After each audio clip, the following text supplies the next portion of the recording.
ஒரு நிமிஷம் இருங்க. ஐயா நான் அதை அட்மிட் பண்ணிருக்கேன். மற்ற எல்லாரையும் இது பண்ண போயிடும்.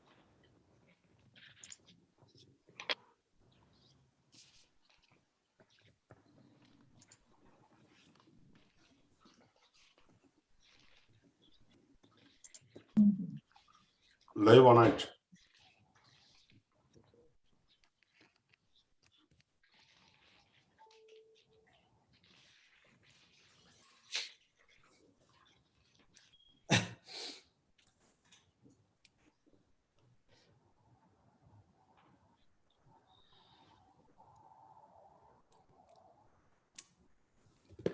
ஐயா நான் வந்துட்டேன்.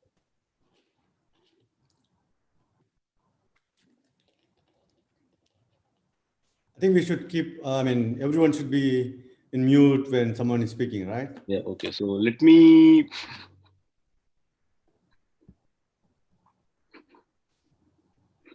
Okay, Mohan Kumar.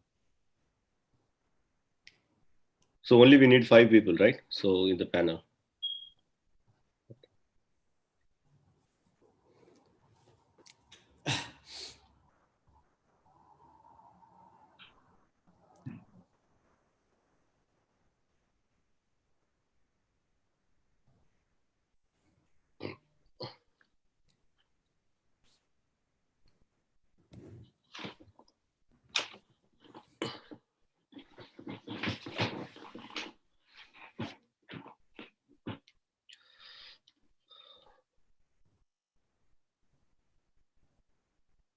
It's 9.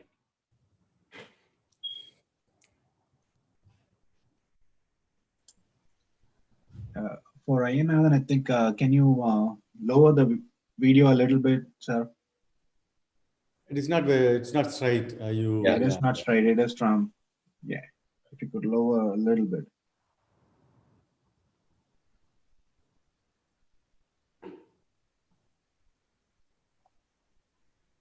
Yep, this is okay. Yeah, it looks okay.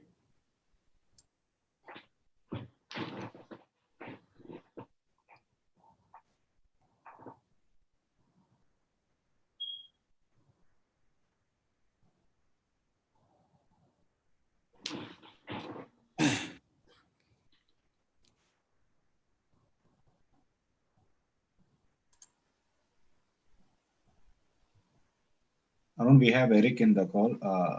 Do we have? I think you're in mute. Okay. I can hear you loud and clear. Can you hear me? Yep, we are. Okay, good. Yep, let me put you in the mute. Okay, so I'm waiting for Rudra, then we can start. Yep. All good.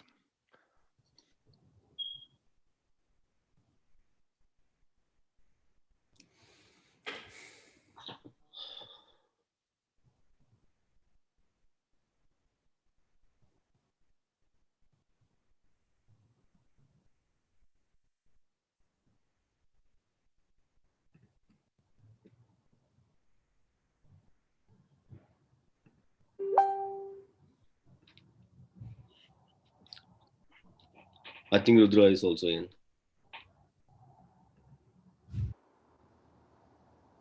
Yep. I think as everybody joined, I think we can start. Okay. Hello, everyone. Welcome to TRI's webinar session on Future of Eelam Tamils in Current Geopolitical Dynamics. I'm Arun Kumar, Associate of TRI. Along with me, Mr. Erik Solheim, diplomat and ex-Minister of International Development, Norway, Mr. Rudra Kumaran, Prime Minister of Transnational Government of Tamil Eelam, Mr. Ayanathan, Senior Journalist and Political Analyst of Tamil Nadu, and Krishna Muthukumarappan, Professor of Political Neuroscience and University of Cuman is also joining with us. Once again, thank you all to all the panelists and viewers joining across the globe and different time zones. Okay, to the convenience of our larger audience, this entire session will be live telecasted into through TRI's website, Facebook, and YouTube channels. And for our future reference, this entire session will be recorded. So before getting into the subject line, let me give a brief description about TRI. Tamil Research Institute is up and coming analytical organization run by Tamil youth across the globe. So we mainly focus on geopolitics, economics, science, and uh, environmental issues in the Tamil national spectrum.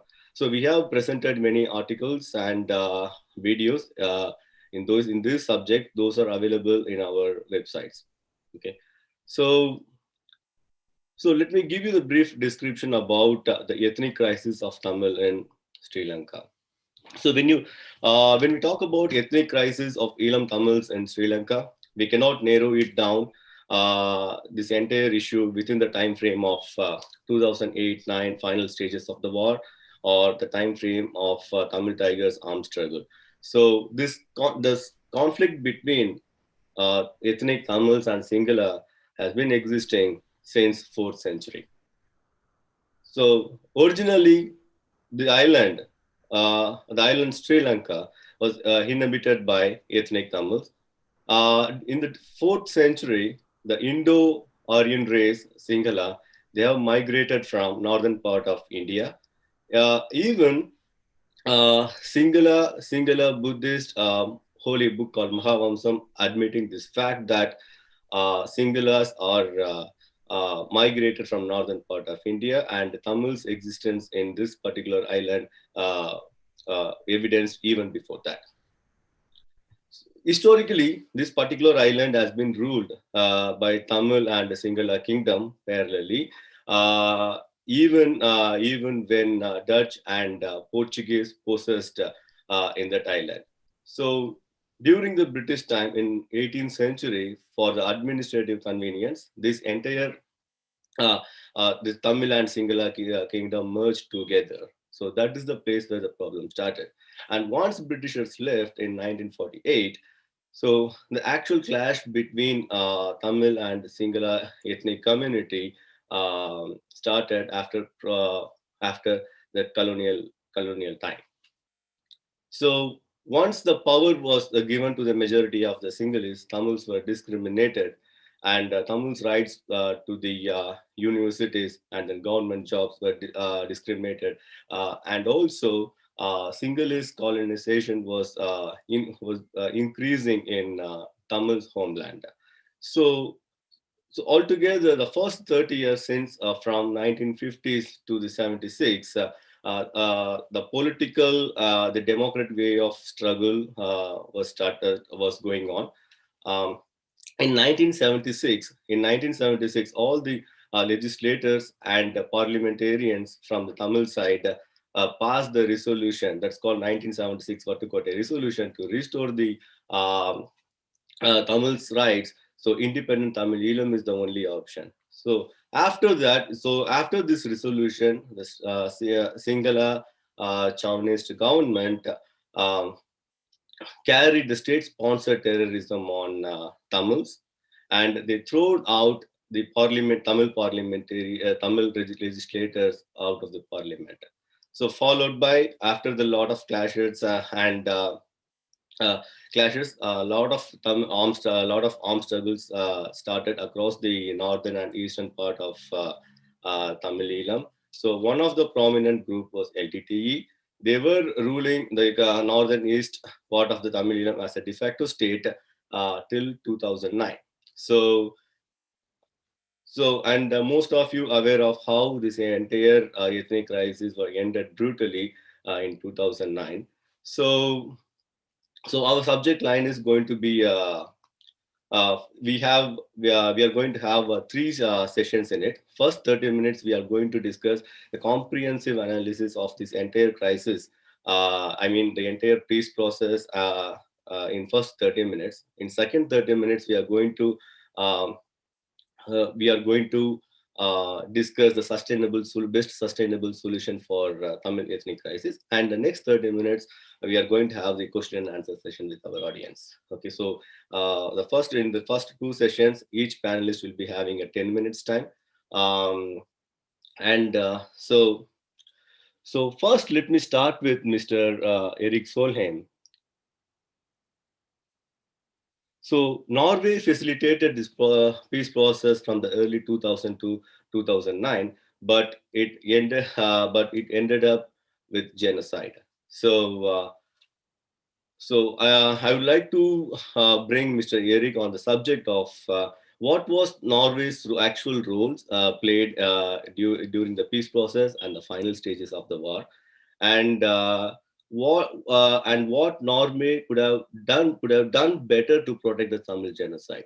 Yes, Mr. Erik, go ahead.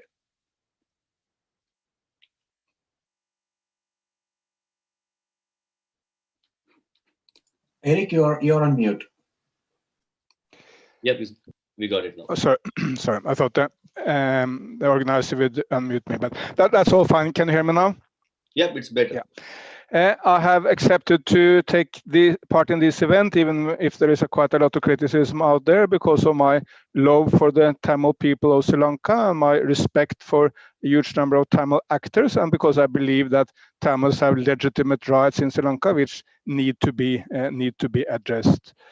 What I will do initially is to look into why the peace process at the end did not succeed, and why it ended up with mass murder of Tamils, and what lessons can be drawn from a Tamil perspective from what happened, what did Tamils do wrongly, and how can that be done better in a future situation in Sri Lanka. Just start by the peace process. It was initiated in 1998. Then a group of representatives from the LTT came to my office in Oslo and asked, can Norway assist the LTT in bringing Anton Balasingam out of Sri Lanka? He is in need of health treatment because of his kidney disease, which is very serious, and he will play the key role in a future peace process between the LTT and the government of Sri Lanka. So this is a much bigger issue than to save one individual. That was the start point, and in reality it was LTT who chose Norway as the facilitator. At the time, Chandrika Kumaratunga entertained France as her preferred third party, and there was informal discussions through different channels between the LTT and the government as to who could play the role as a facilitator, and both parties selected Norway. I think number one, because we was far away, but LTT proposed it, but Chandrika accepted it, because it was a far away country which could not really enforce any solution in Sri Lanka. But we had a good relationship to the main foreign actor in Sri Lanka, which is India, and to the second was at the time, which was United States. At that time, China was very peripheral to Sri Lankan affairs, of course that's very different now. So we were selected as the facilitator. The parties throughout insisted that Norway was the facilitator. We could not enforce any solution, and throughout we obliged to the instructions we got from the parties. I met with Tambi Prabhakaran much more often than any foreigner, I think, in history. I think no Tamil has ever met Prabhakaran that often, so I came to know him and respect him in some ways. And for sure, whatever the LTT asked us to do, as long as it was in accordance with the government view, we would do, and the same vice versa. So when some Tamil extremists and some Sinhala extremists are blaming Norway for the end of the peace process is completely meaningless. We had no power. What we could do was to implement what the two parties wanted us to do. As long as they wanted peace, we could bring peace. If one of them or both of them wanted to conduct a war, there was nothing Norway could do. When I move on to the mistakes made by the LTT in the war, because that's what Tamils need to learn from, let me just start by saying that is not, of course, not to detract from the responsibility of the Sinhala government or Sinhala extremist forces for what happened in Sri Lanka. Tamils was, as initially was said here, it was fighting very long with peaceful means in the 50s and 60s, did not came that long. That was why some young Tamil people started a militant war in the 1970s. And of course, the Black July in 1983 was such a catastrophe for the Tamils in Sri Lanka, killing thousands of people, and one of the major crimes of modern times anywhere, and played a key role in the struggle.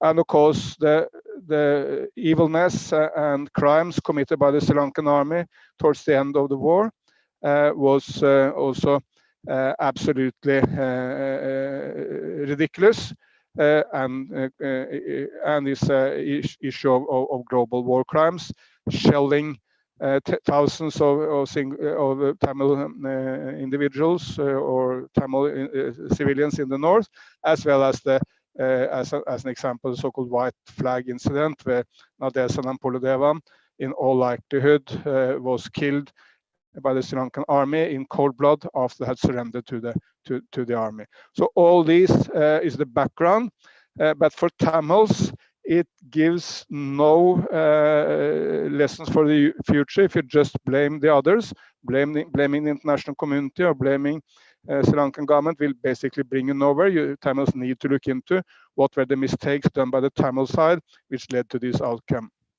And I believe at the end there were three major mistakes by the LTT, which need to be avoided in a future Tamil struggle for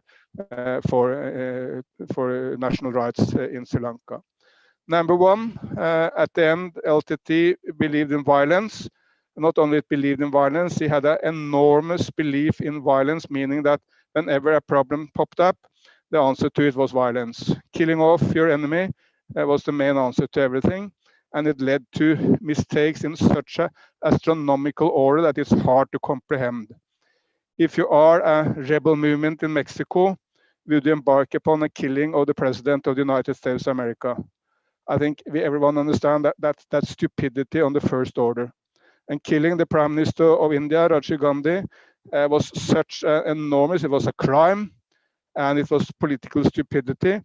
Prabhakaran at the time may have thought that other forces in India, like the BJP and others, would behind the scenes accept the murder of a Congress leader, but India doesn't work that way. If you murder one political leader there, the Indians will resolutely unite behind that. And you saw a dramatic reduction in the sympathy for the LTT and the Tamil cause in India after the killing of Rajiv Gandhi. But you can go on and go on. The killing of Lakshman Kadagama was a major misstep in the same way. And I can give any number of people, close friends of mine and others, who were killed by the LTT. And I never buy this idea, which I get from some Tamils. And when it was obvious that the LTT killed someone, they blamed the government.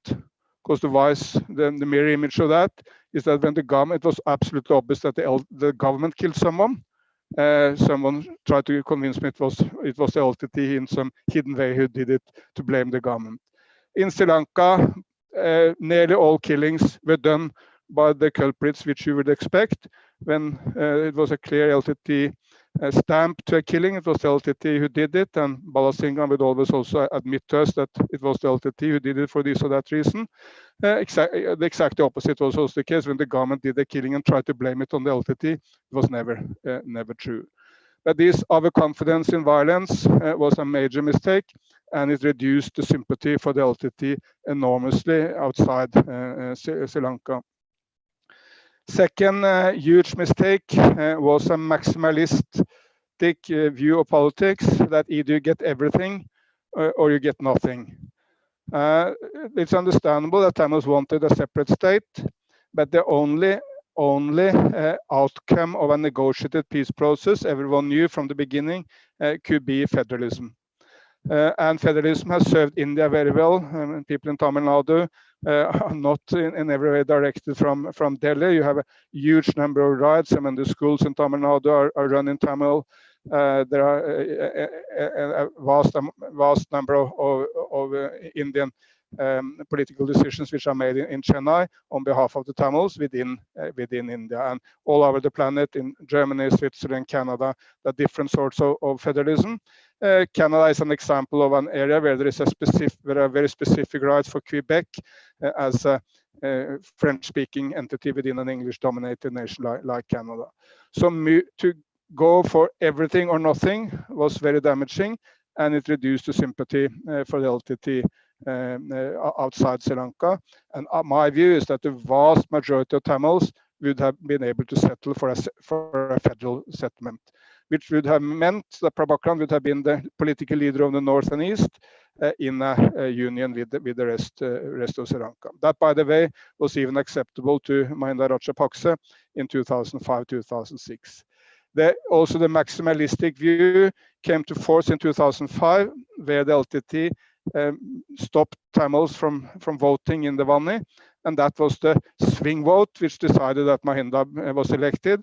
If the LTT had accepted that all Tamils in the Vani would have been voting in 2005,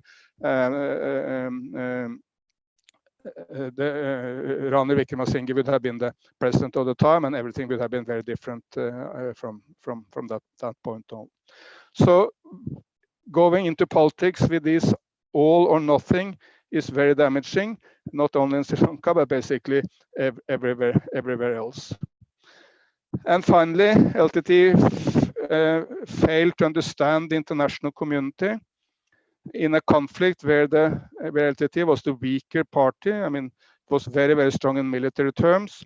It's completely wrong that LTT embarked upon a peace process when it was weak. It embarked upon the peace process at the maximum of LTT power.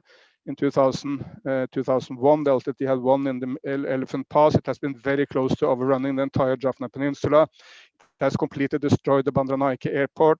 The Sri Lankan economy was down and under. So LTT initiated the peace process when it was strong. And it was the LTT which initiated the peace process. It was not the government of Sri Lanka at that time. But still, when you are a rebel movement fighting a government, if you can enlist international sympathy and support, you are in a much stronger position. And what was surprising was that around 2001, 2002, the LTT was able to do that. That was very surprising because this was the 9/11 period of the world, where the Americans said we can never talk to terrorists. Still, Mr. Armitage, the Deputy Foreign Minister of the United States, came to Oslo, met Balasingham. I was present in the meeting. He didn't want a lot of photos, but he said, we understand there can only be a negotiated settlement in Sri Lanka, and we will support it all the way through. And that was the Indian view at the time also. All the way up to 2008, India said there can only be a negotiated settlement in Sri Lanka. Neither the LTT nor the government can win an all-out victory. That's why we support peace. But I have to say, LTT did a lot to jeopardize this support. Many Tamils are furious that the international community came down boycotting the LTT. I did my best to avoid it. I went to any number of conferences to speak about why making bans on the LTT was counterproductive for the peace process. But I couldn't be successful because all the way when this happened, LTT did outrageous attacks, killing people. And the final straw was the killing of Foreign Minister Lakshman Kadigamar. Just after that happened, Jan Eliasson, the then Foreign Minister of Sweden, later the Deputy Secretary General of the UN, Jan Eliasson called me and said, I cannot hold up any longer. Now all the member states of the European Union except Sweden demands a ban on the LTT, and I cannot withstand that alone, how much I want to withstand it. And step by step, the LTT undermined its credibility with the international community. You may think that killing, which the government did many times, killing an LTT commander somewhere should be equal to killing the Foreign Minister of Sri Lanka, the Prime Minister of India. But sorry to say, the world doesn't work like that. There is foreign ministers all over the world can identify with being a foreign minister. And when the LTT this kind, I mean, it was not just Foreign Minister Kadigamar, there was a number of other parliamentarians and others before that. It undermined any sympathy for the LTT within that international community. Then, up to that point, the Indians had not supported the government in any military way. Look to when LTT was close to overrun the Jaffna Peninsula in 2000. The Pakistanis came in with military support to Chandriga at the time, which rescued her, but the Indians did nothing. But towards the end of the war, of course, India came up with, in different ways, supporting the government, mainly particularly on I think, on intelligence at sea. which made it very difficult for LTT to import weapons. And all this, in my view, was because the LTT that did so much to undermine its international credibility. Let me finally say that this may be understandable. I mean, Prabhakaran had very little international experience. He had been, for sure, for some years in India, but he had hardly been to the south. I don't think he had been to any other country except India and Sri Lanka. And his understanding of the international community was very, very limited. He had a brilliant advisor, Balasingham, who throughout gave the right advice. Balasingham advised against this all or nothing attitude. He advised to go for federalism. Balasingham advised against the most violent answers to different crises. And Balasingham in 2004 told me that if we continue this way, the LTT will lose the East and we may even lose the North. And very, very sorry to say, he was right. Because Balasingham understood how this would play out on the international scene, while Prabhakaran, and again, sorry to say, did not understand global politics. So just to summarize, these were the three major mistakes which Tamils need to avoid for the future. Don't believe violence is the answer. Don't go for maximalist, but be flexible. Look into what you can achieve and build an international coalition of the key states. India is the most important. But of course, the United States, China, and others may also be critical for the future. Okay. All right. Thanks, Eric, for your information. So I would like to clarify something about the Rajiv Gandhi case here, right? Because since we are from Chennai, so I would like to address, because I'll be the actual person to address this particular issue, what you highlighted here. So coming to the Rajiv Gandhi case, right? So this particular case is still, there are a lot of conspiracy theories and then a lot behind this, okay? Even this case is still open in Indian courts, okay? And some of the, as soon as the Rajiv Gandhi was killed, the special investigation team was appointed. So all those people, and after 20 years, right, almost after 20, 30 years, right, they are bringing up a lot of news is saying that, okay, so we cannot blame the LTT alone on this, because there are a lot of theories, conspiracy theories behind it, because they are some, one of the senior investigation officers said, okay, so we have to consider the Palestinian Yasser Arafat statement here, because that point of time he mentioned that there was a Western influence on it, and also there are a lot of conflict stories in it, right? So one of the Jain Commission report clearly mentioned that some of the senior political leaders from the current Hindutva Nationalist Party and the Congress Party, right? Both of them are involved in this. Both are supposed to be investigated in this assassination, but still that was hidden under the carpet. Still nothing was closed. But finally,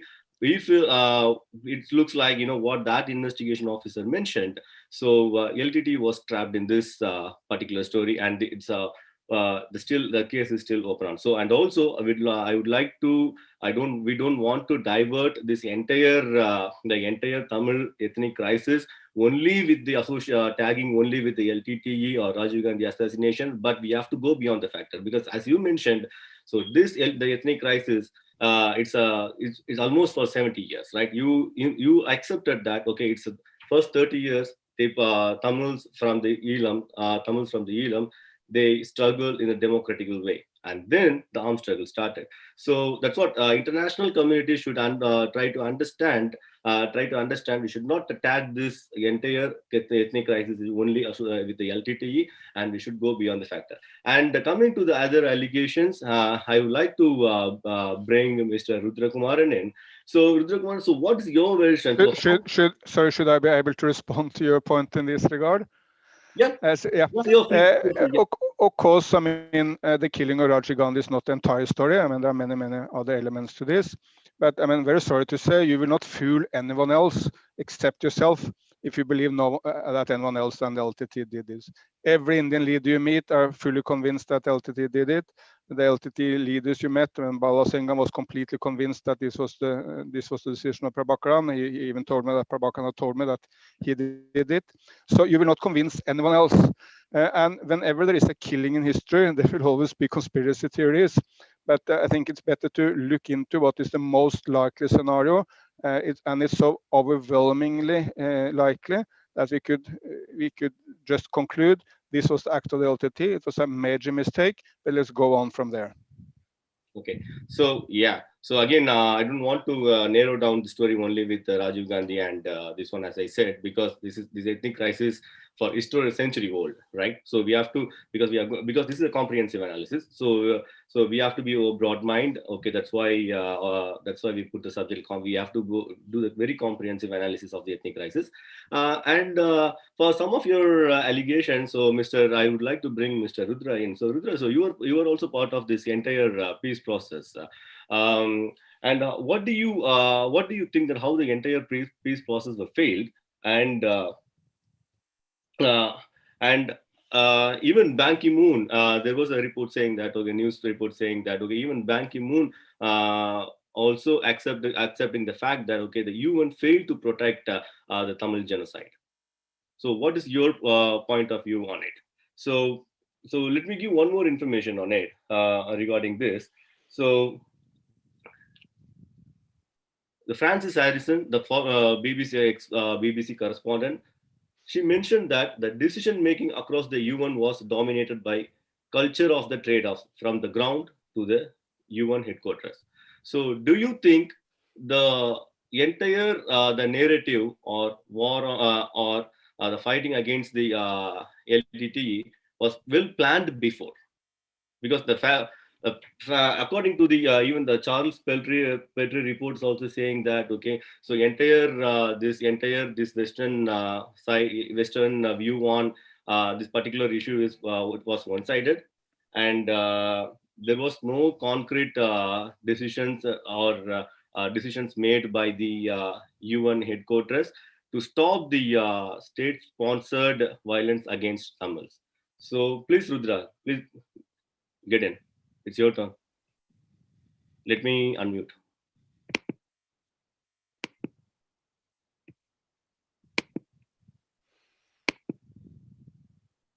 Taliban employing non-violence as a weapon to press the conscience of the Indian government to fulfill the pledge given to the Tamils with respect to the operation of the Sri Lankan state. Holding the sacred memory of Tyagi Taliban and other martyrs, I have come forward to share my views on the peace process. I also take this opportunity to congratulate the Tamil Research Institute for organizing this timely seminar.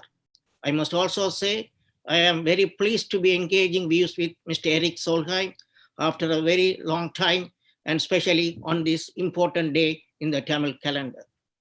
Before I analyze what went wrong with the peace process, I would like to say a few words about the current situation. The situation of post-2009. Post-2009, the Sri Lankan state, they demerged. There was a demerger of the northern and eastern province. The question arises, had the LTTB on the scene, whether this would have happened. And the Indian government, which brought the merger through the Indo-Sri Lankan Accord, remained as a passive observer. That also raises question whether India's sense of powerlessness to stop the Sri Lankan government or the India's utter indifference to the Tamils. Then today, for every 5 Tamil civilians, there is one singular soldier in the Tamil soil. The question arises, had the LTT been in the scene, whether this would have happened. Today, the Tamil homeland, the Buddhist temples and the Buddhist colonization, a singular colonization are happening. The question arises, whether had LTT been in the scene, whether this would have happened. The Tamil social life, the Tamil economic life have been subsumed by the singular Buddhist militarization.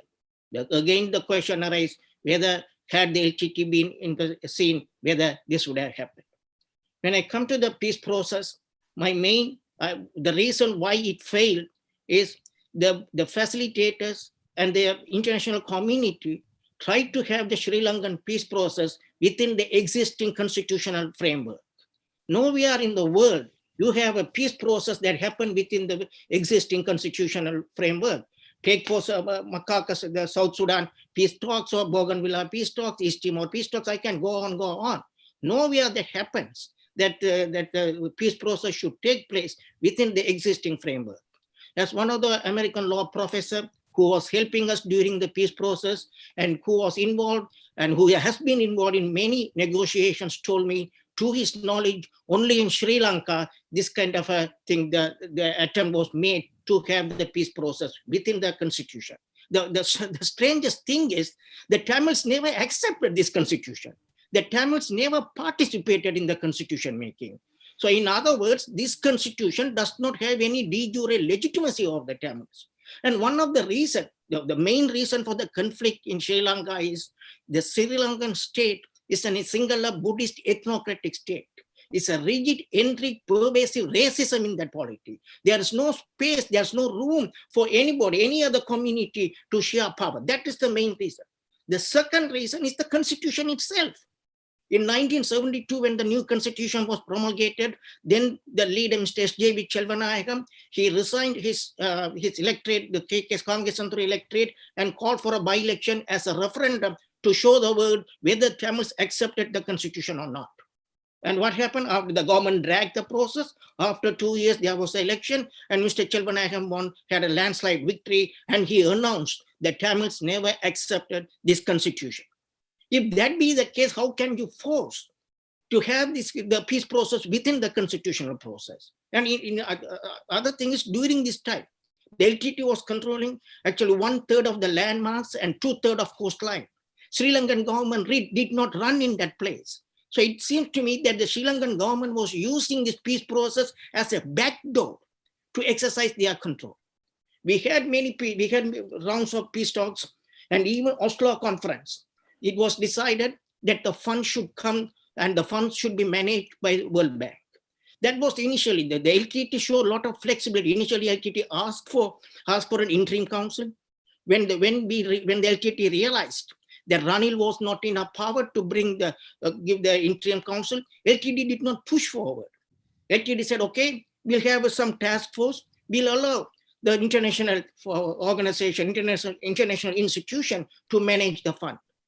So what happened? Then Mr. Pires, the Professor G.L. Pires, he would come to the peace talks. He would say, okay, we'll take it.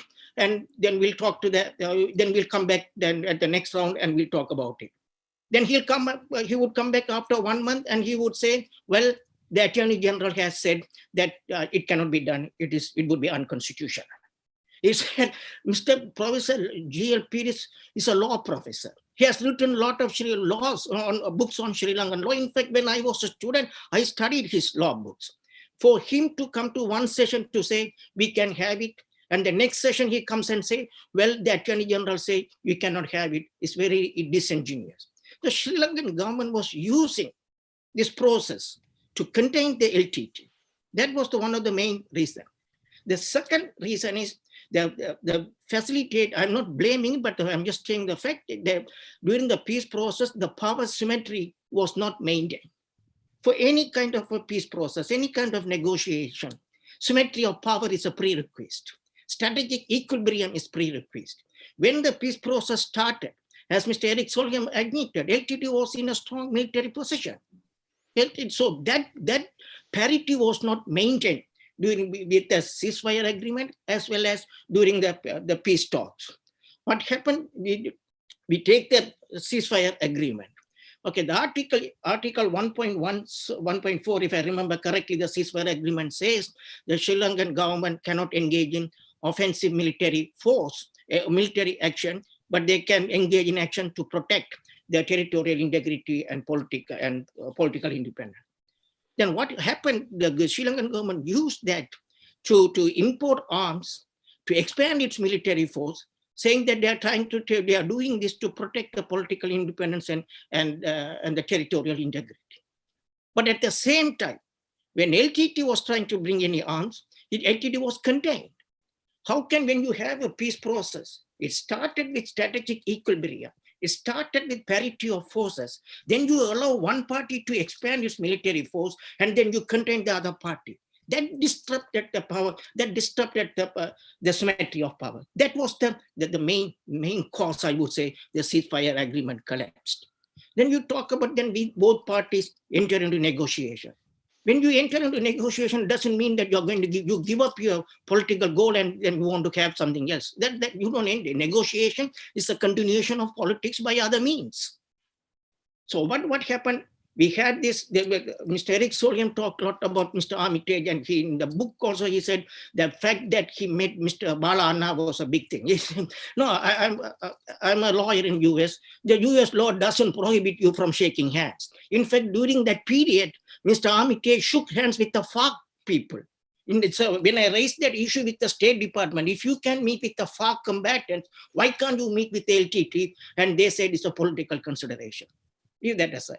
And what Mr. Armitage said was that he came to the Oslo conference and he said LTT should give up secession. He did not say on what basis he was saying that LTT should give up secession. Is there any legal basis? Is there any moral basis? Maybe it's a real politic. That's a different thing. I'll come to that one later. Maybe it's a real politic. But he said that LTT should give up secession. And then the Royal Norwegian government, after the Oslo talks, after the Oslo, what happened in Oslo, there was no declaration, it was a communique.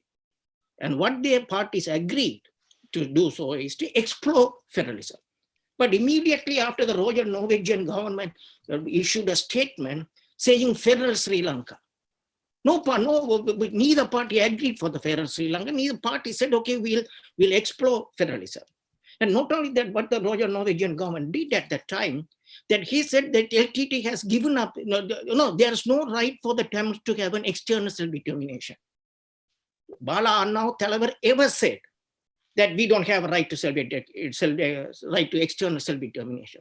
Not only that, the foreign minister went go beyond that and said, under the international law, there is no external self-determination for any people in a non-colonial setup. So I do not want to dwell on, this is not a legal forum.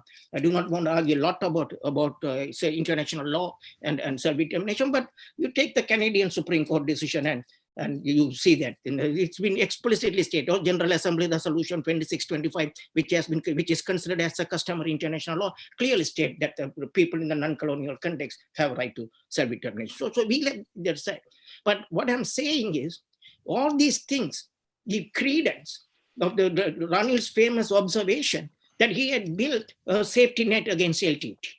So LTT perceived all these things as a way to contain LTT. It was not, the parties were not genuine, the Sri Lankan government did not act in good faith. So the first problem is that try to have it within the constitution itself. Number two, fail to maintain the parity between the status, they made to maintain the strategic equilibrium between the parties. And number three, unilateral is coming and say, secession is out, is not on the table. That we could have negotiated on that one.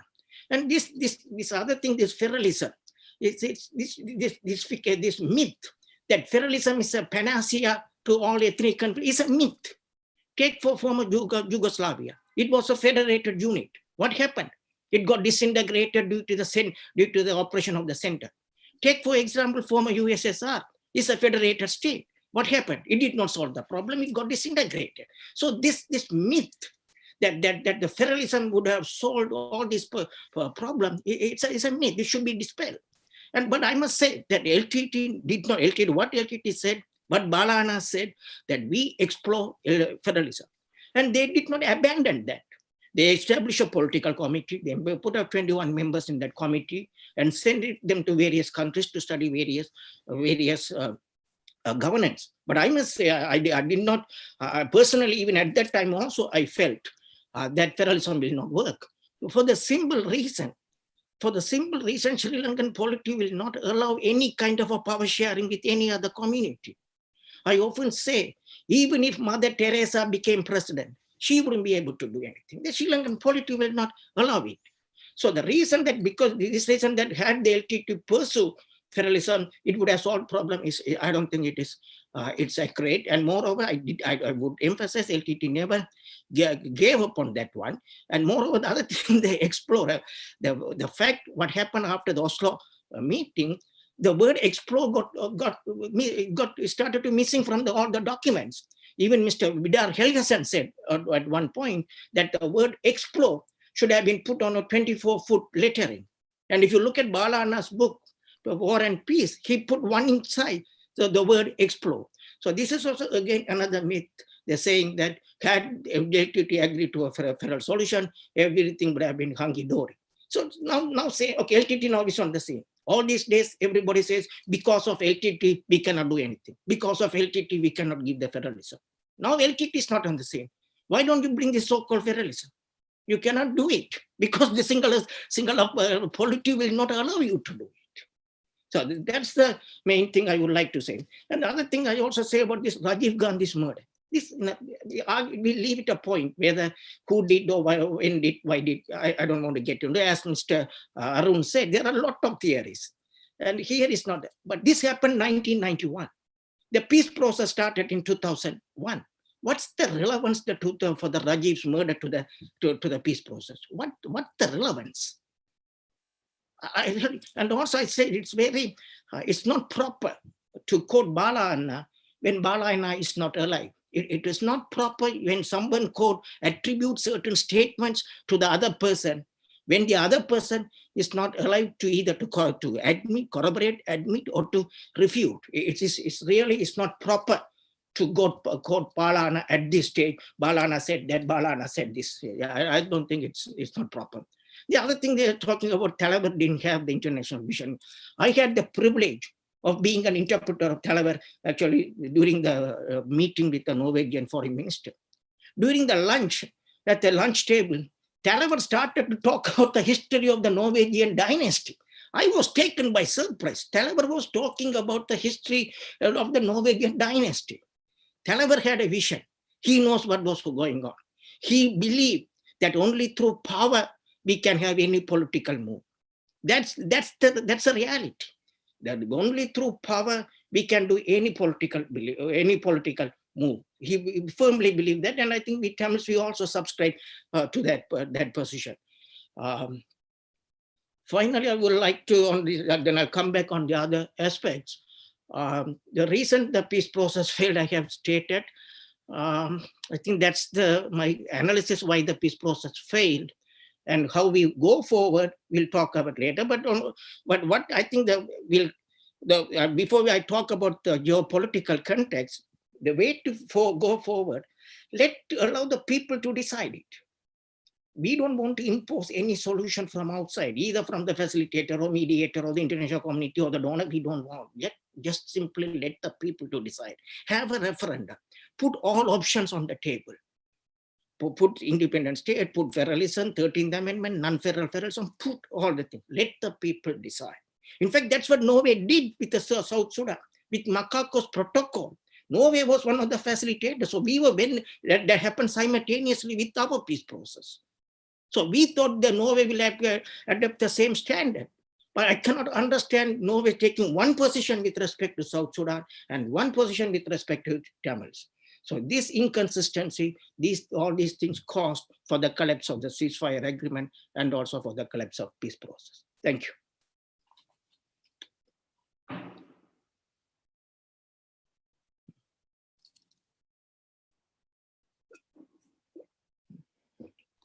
So thank you, Rudra. So thanks a lot for your information. So I'm not sure what happened with Eric's line. I think there should be some technical issues. It might be disconnected. So he's not boycotting my speech. I don't think. Yeah. So I'm trying to reach him out. I think he's not different. Yeah, can you please mute it? Yeah, I think he's joined. Thanks, Eric. Actually, there was some disconnection in the line. So okay. So yeah. So we made so in the next session. Okay. So we're gonna discuss a lot about what is the sustainable solution of what's federalism or independent Tamilism or referendum. So that's going to be because we are going to discuss more detail in our next session. Okay. So and I would like to bring Mr. Ayanathan in. So he's been watching this issue since 30-40 years. So he might have the better idea about what is the actual India's role played in this entire Tamil ethnic crisis. So India is the immediate neighbor of Sri Lanka, and also Tamil Nadu province of Indian Union has 80 million ethnic Tamils who have a significant role in influencing Indian Union government. So I would like to pull Mr. Ayanathan in. So, Mr. Ayanathan, so what is your view on India's role on this entire issue? Can you please go ahead? Yes, yes. Thank you very much for TRI. I greet with all my respects all the participants, including Brother Rudrakumar and the most respected Norwegian Foreign Minister and the facilitator of peace talks during the conflict in Sri Lanka, Eric Solheim and others. This is on a day when we remember the sacrifice of the Lebanon. We are discussing this issue, and I am considering this as the, in a way, how Nehru has called as the tryst with the destiny. That the destiny of Sri Lanka and its existence is not threatened by the emergence of LTTE or the armed struggle against a singular Buddhist chauvinistic state that for over 50 years marginalizing Tamils and indulging in overt and covert genocide of Tamils, the culture. In such a situation, it is a natural corollary for emergence of a movement.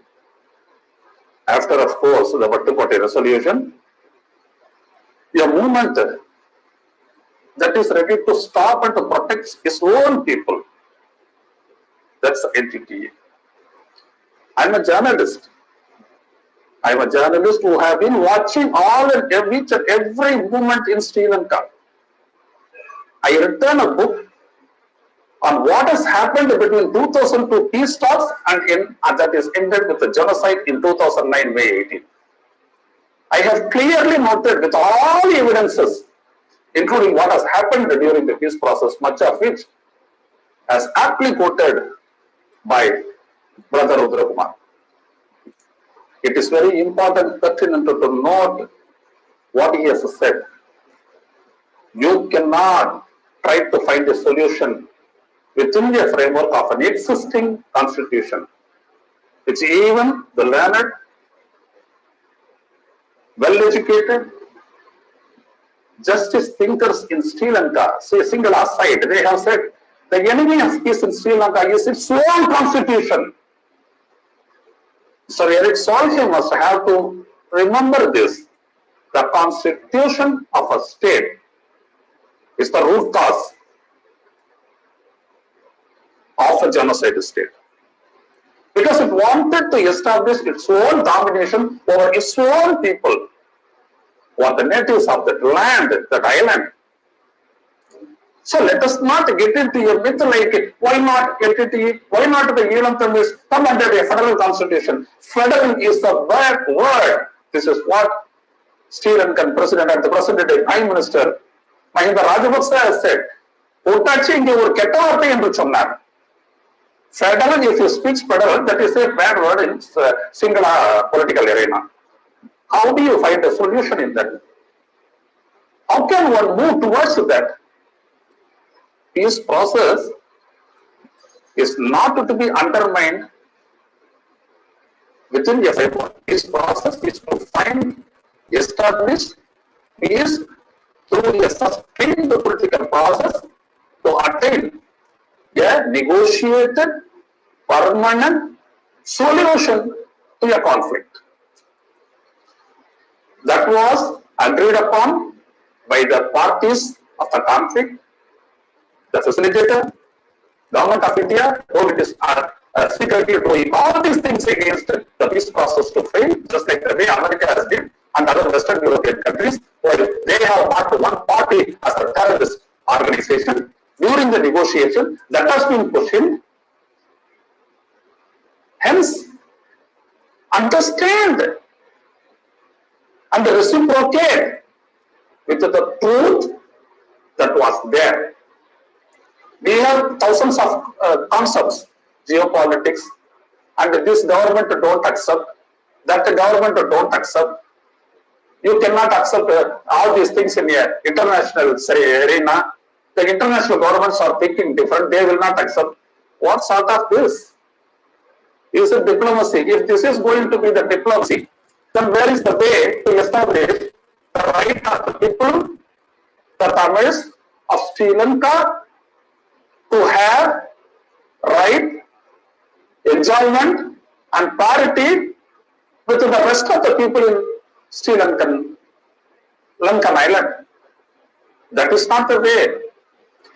You cannot point to one organization and you cannot make them stand. You cannot accuse them for not attaining to any solution. Sir, especially in addressing the most respected, I told him that I have analyzed each and every fact, including the report that you have given to Norway State, why your negotiation has failed, your facilitation has failed. I have written a book on that, released only in 2015, October 2, on Gandhi's birthday. Eelam, they will come and the world to see that. That is for sure. The thing is that he must have to learn history. I doubt. That was for him. I doubt. That pain to me. Because as much as you are a diplomat, this journalist should do all the facts that way, how, as indicated by Rajiv, the way the government spoke, the way everything was threatened, they have to come to one solution. What solution? You only said the solution must have to emerge through the peace talks, but you forced the solution. You wanted LTTE to accept. Accepting LTTE as the genuine representative of the people of Tamil people in Sri Lanka. You cannot force, but you are forced. Whether India is accepted or Indian government is Indian government should represent the aspirations of the people of Tamil Nadu along with its own interest. Its own interest will not prevail upon all the Tamils. In a state where an unequal relationship, those Tamils are living. We will not consider. That is the reason Congress was politically thrown out of Tamil Nadu and the BJP could not be able to even have a single MLA in Tamil Nadu Assembly. Please, please understand this. Diplomacy should have a root, should have to stand on the ground. That should not be groundless. Every other state, you please go through the history. Indian independence is established by a struggle by the fighters. You may know Gandhi. There are thousands. Sarva Prityagam, we say, they sacrificed everything for the independence. They established India as the sovereign, secular, socialistic, democratic republic, not through international diplomacy or any other thing. The situation is created by the Second World War, but India's independence struggle was 150 years. And what struggle Sri Lanka had? Nothing. Because India got independent, Sri Lanka got by its simply as an influence. That's all. But even then, the Tamils contributed. It is well registered in history. If you throw away those histories, then you will not have anything to talk about. The Tamils have an aspiration which is legitimate. But you wanted to live in Norway with all liberty, freedom, in all aspects of your everyday life. We, our Tamil brothers in Sri Lanka, the north and the east, even today, this minute, they are suffering under the yoke of a single author. Sovereignty, republic, understand this first. Let us not cloud ourselves that what we talk is the truth. Truth is always there. states were established with fighters who fight for the people. They sacrifice their life for God. Please understand that. I know about this negotiations and all. The entire peace talks I have registered in my book. Independent through everything. I am related. Rather much. Okay. So, Please. I will take 1 more minute. okay. Because this is an occasion where I cannot just like that accept everything. We give, we respect the always mediation, facilitation. But remember, when the negotiations for peaceful settlement surpass there, and the background, everything is going to favor Sri Lanka. Whether it is in India or in America or in England or in the European states. Every other thing I have about it, what the SLM has said, is telling about the violent entity. When the other side is perpetrating genocide, is telling violence. How can you just turn a blind eye to the facts? What the SLM has said, Sri Lanka World Mission has said, I have noted that in my book. Sir, accept the truth. That era may be going on, but what it has left, the trade, a move towards an independent state is the only solution. Not even for the Tamils, but for even those Lankans. Because if peace is the essential aspect of life, if that is to be respected, then no peace on earth can come without the justice to be implemented and the rights honored. All right. Thank you, Mr. Ayanathan, for your input. So, That if you take this as the fundamental, we can never step on to the future world and say, negotiate, peace talks, because people will laugh at it. If it is give a framework and within which you must have to find a solution, that's not the way. That's not a diplomacy. That is not the way to attain peace or establish a permanent political solution. It's a lost forever. Please understand. This is my humble submission. Even this conference is a beginning towards that direction. It is not just a conference. That is why I said it is the destiny that we all meet here. And I thank once again Arun Kumar and DRI for it. okay. Thank you, Mr. Ayanathan. Thanks a lot for your input. So now we are getting into the session 2. So in this session, we are going to present, so all the panelists are going to present what should be the sustainable solution for ethnic Tamil crisis. So first, let me start with Mr. Eric Solheim. So as per the Charles Petty report, almost 75,000 Eelam Tamils were brutally killed by the Sri Lankan government armed forces, and also as per the latest report by the UN, there will be potentially there will be around 100,000 Tamils would have been brutally murdered. But in the 25th session, UNHRC session in 2014, Ms. Navi Pillai, chief of UNHRC, she mentioned that international investigation should be mandated against the Sri Lankan government, and the Sri Lankan government failed to accept the offer of OHRC on assisting advanced accountability and reconciliation.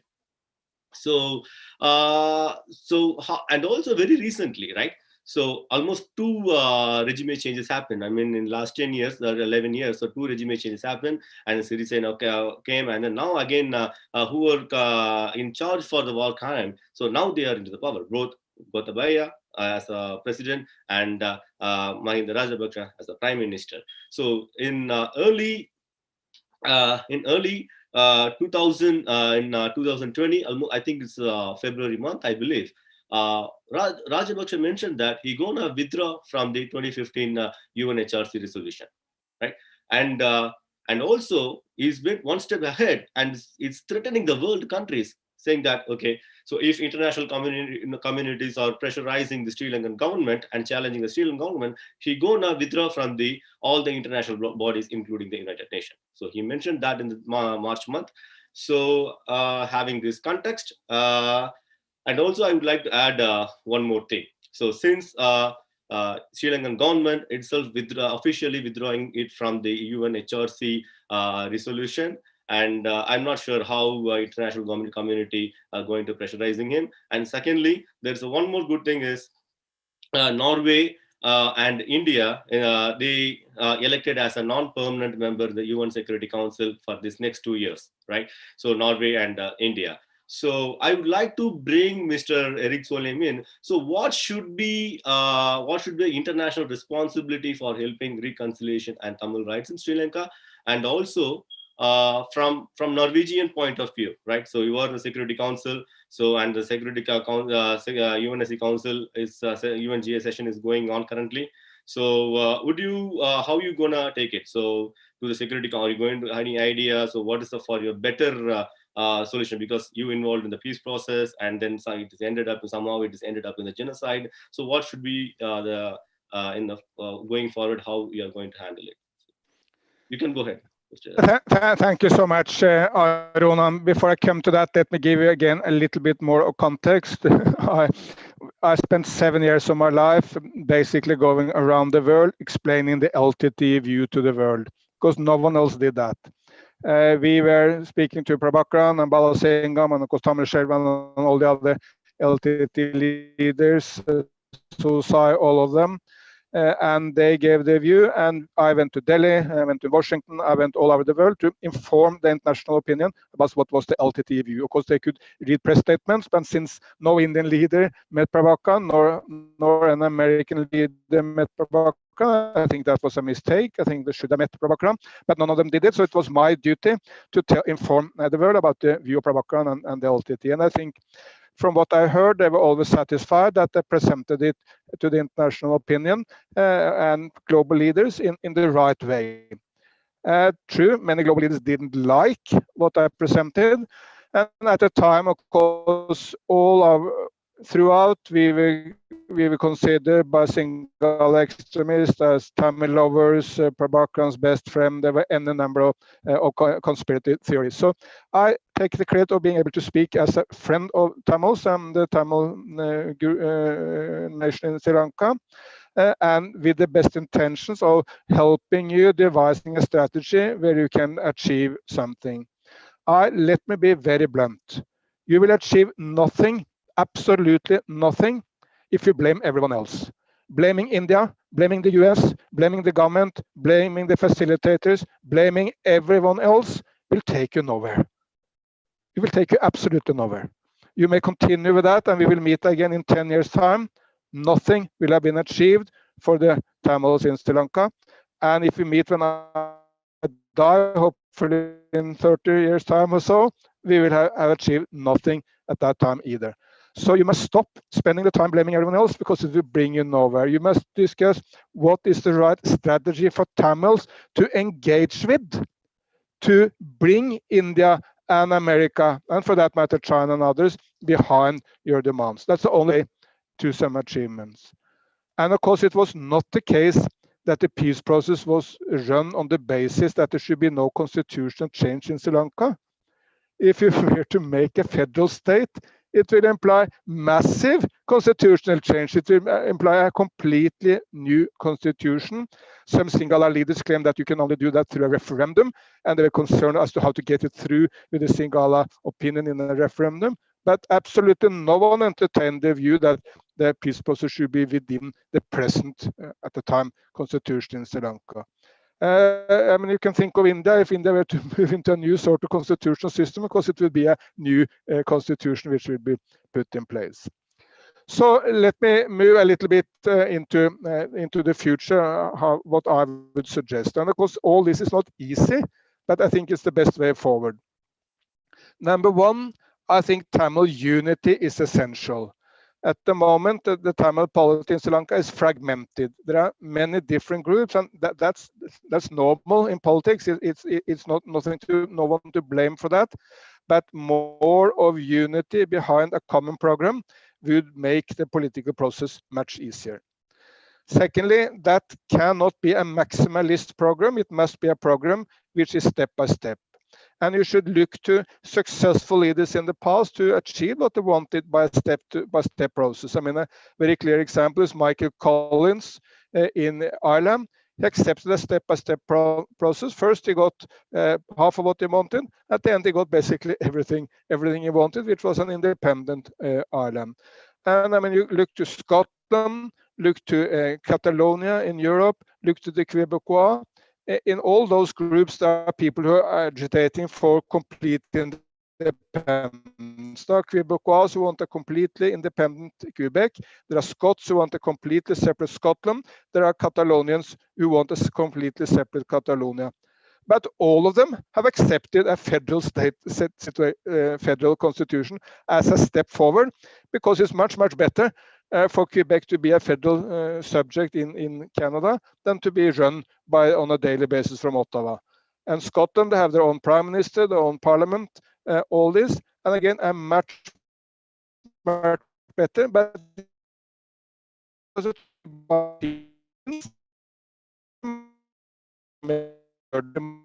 to achieve the federal settlement. So I'm a minimum program for federalism would make it much more easy for international community, and that will have quite a lot of support from India, from the United States, which will decide. There is no way the international community will come along and enforce strong political domestic force, and then you can count on the international community to come to support it.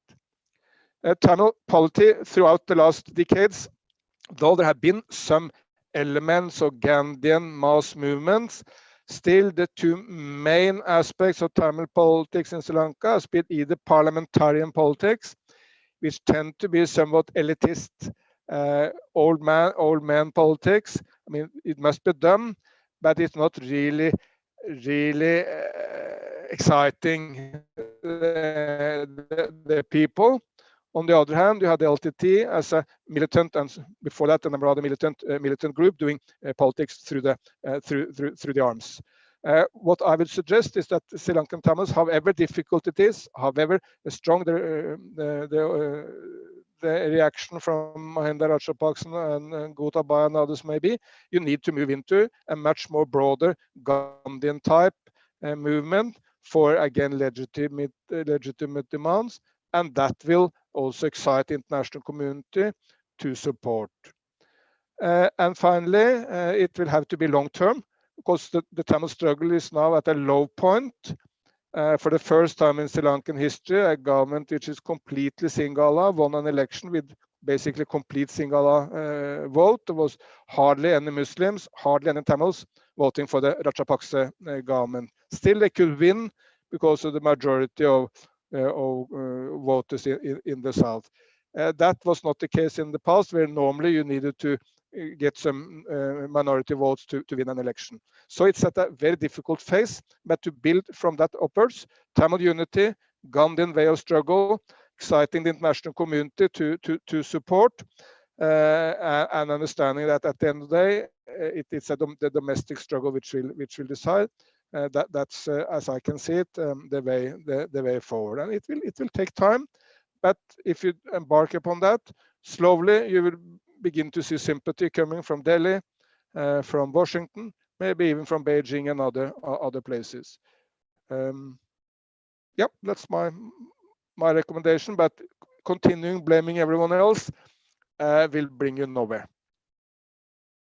I absolutely agree with you, because that's the reason why we are hosting this, because we don't want to, because that's why it's not like a debate, right? Because it's a kind of a brainstorming session, because we want everybody's perceptions and input, how we can take the constructive decision on in regard to the sustainable solution for ethnic Eelam Tamil crisis. Okay, so now I would like to bring Mr. Rudra in to address. So what is the significance of, what's the importance of self-determination of Tamils in the Indian Ocean region? So I would like to give some of his input on the geopolitical context in the Indian Ocean region.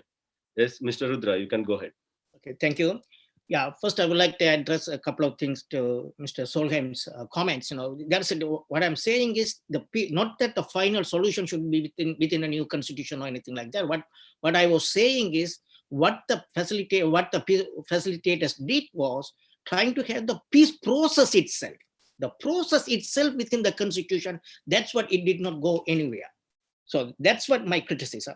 Then we can talk. When we had talks, then the Bernard Gunatilaga will come and say, no, Attorney General says it cannot be done. You were there at that time. So when say Attorney General say it cannot be done, what did he mean? Because he said that it cannot be done within the constitution. You were there at that time. Many times Bernard Gunatilaga will come and say, well, Attorney General say it cannot be done. Anyway, we'll leave that aside. The second thing that LTT also wanted to have a step-by-step process. Initially, they called for an interim council. When they realized Ranil did not have the power, they said, okay, task force, then withdrawal of the troops. It was the facilitators who imposed a political solution on the third round of talks. So LTT wanted to go step-by-step process. But again, I also would like to say that, as you said, that we shouldn't blame the international community. I'll come to that. At the same time, blaming the victims also will not give justice to the Tamils. Because when LTT was an authentic representative, there was a criticism, or LTT doesn't allow pluralism. Now, when there is a difference of opinion, then there is a criticism, or there is no unity among the Tamils. No, it's a no-win situation. No-win situation. The reason why we are having problem is, I'm not blaming the facilitators. The problem is the international, the global order, the geopolitical order, or even take the judicial order, are centered on states. That's where the problem is. What happened is during the peace talks, it was the LTT was the first time made Tamils as a factor in the international politics, as a factor in the global politics. So so what the international powers and regional powers, they had a choice whether to, and I must say, first of all, that beginning of the 1775 nation state, that was the first time the Tamils became a factor, also about to become a factor in the global order, and it was LTT who did it. And I must say that we Tamils are really proud of the LTT's achievement, and we are indebted to LTT to make Tamils as a factor in the global politics. But what happened? Then the international powers and the regional power had a choice, whether to recognize the new factor, whether to recognize Tamil or to eliminate it. And they decided to eliminate that new factor. They did not want a new factor in the global politics. And with sad things, they were willing to pay any price, including genocide, to eliminate that factor. That's what happened. When you talk, then we talk about federalism. I don't want to go against federalism, but Mr. Eric Solheim's examples are not correct. When the Scots accepted the federalism in 1770s, so I think the 17th century or 18th century, they did not have an aspiration to have a separate state. When the Catalonian accepted federalism, they did not have an aspiration for a separate state. It came after that. So if you say that federalism is a first step for a separate state, that's not factually correct. So that's the other thing. So let me talk to first you ask a good question about the accountability. The problem we have, as I said, not only the global order, the judicial order, the global judicial order are also controlled by states. Take the Human Rights Council, controlled by states. Take the Security Council, which can refer to the ICC, controlled by states. Take the ICJ, International Court of Justice, where they can bring action, controlled by states. So non-state actors like us, we don't have a space there. That's the problem. And so we have to create a new space. And what we believe in the evolving international relations, we can create a new space for the victims to pursue justice. That's what the TGTV launched, victims-driven international justice. We started a campaign. It was behind this campaign, the former UN prosecutors are behind this campaign. We have started a campaign to asking the Human Rights Commissioner to share the information what they have to the victims themselves, so that will bring closure as well as they can use it and bring some legal action in various domestic courts. And then other thing we had started last week, the Walk for Justice in Canada, to remove sovereign immunity as a defense for crimes committed by states. So through those political means, maybe we can create new space where the victims themselves can pursue justice. So if the international community is going to say again, okay, Sri Lanka will implement the resolution 30/1, they are fooling themselves. They know Sri Lanka is not going to implement 30/1.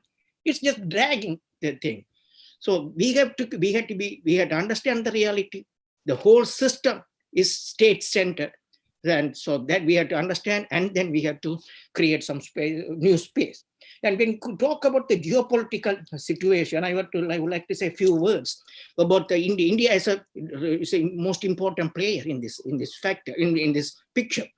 So there is the Indian bureaucrats, Indian policy makers, and North Indian politicians.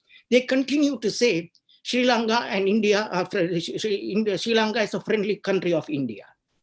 But that's not correct. Sri Lanka always maintained anti-Indian stand. During the Bangladesh war, they allowed Pakistan to use the airport. In 1987, because of the anti-Indian move, they changed the name of Bombay onion to big onion. And Mysore dal is red dal. That's how they hate the Indians. And recently, on the one belt, one road policy, India is not a party to the one. India opposed it, Sri Lanka subscribed it. So this statement that Sri Lanka is a friendly country of India, both sides know for themselves this is a diplomatic charade. This is nothing but a diplomatic charade. We know it. But our Sri Lankan situation, Tamil situation, always intertwined with the international geopolitics. Starting from 1947, when the British gave independence to Sri Lanka, to Ceylon, they gave the political power to the Sinhalese in return of to have bases in Katunayaka and Ringamati. The 1987 Indo-Sri Lanka Accord is all about India's geopolitical interest, not the Tamil interest. So we are not only strategically located in the strategic region, we are also strategically important people. Because when the West of India wanted to have a regime change, they used the Tamils. They used the Tamils to have the regime change. But I must say, in the last presidential election and the last parliamentary election, due to the resurgence of rampant Sinhala nationalism, I am afraid that we have lost that edge within the country. But when it comes to geopolitics, now we can say we had a bipolar world, then we moved to a unipolar world, and then now it's a unipolar with the emergence of some multipolar. So what's happening during the bipolar world? We witnessed some liberation struggle in various countries, which was supported by one or the other parties. During the unipolar world, we witnessed referendums in many countries and emergence of new states. So now we are in this space, and especially the Indian Ocean. There are three powers. Are vying for influence. One is India, one is US, one is China. And Sri Lanka is playing a smart guy game. The Sri Lanka is playing Mr. Nice to everybody. So what we see is the sharpening contradictions between India and China, sharpening contradiction between US and US and China. We do not think that Sri Lanka can continue to play Mr. Nice Guy to everybody. So even now, people have started to write about the growing contradiction between China and US, a new Cold War, and where states will be forced to take a side. So this is a choice between the powers, whether in this scenario, whether they are going to support Sri Lankan state, which is accused of committing international crimes, genocide, war crime and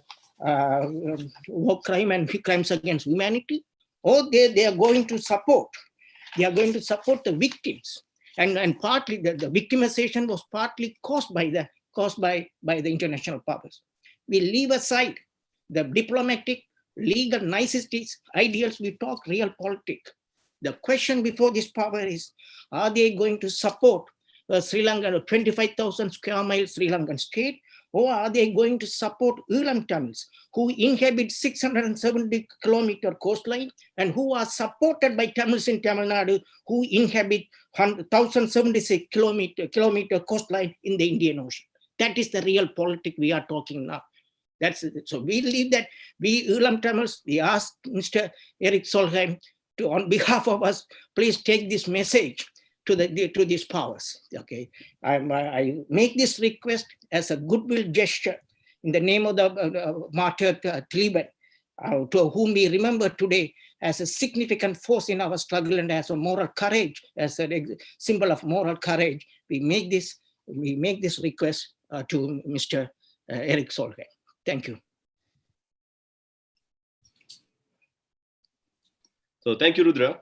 So now I would like to bring Mr. Krishna Muthukumarapan in to talk about. So when we talk about the geopolitics in Indian Ocean region, we cannot exclude the Tamil Nadu factor because of its strategical geographical location. It has the largest coastline that connects the Bay of Bengal, Indian Ocean, and Arabian Sea, and also which connects the important maritime route of Malacca and Park Strait. Right. So, Mr. Krishna Muthukumarapan, how do you see the significance of Tamil Nadu factor in both regional geopolitics and resolving the ethnic conflict in the Indian Ocean?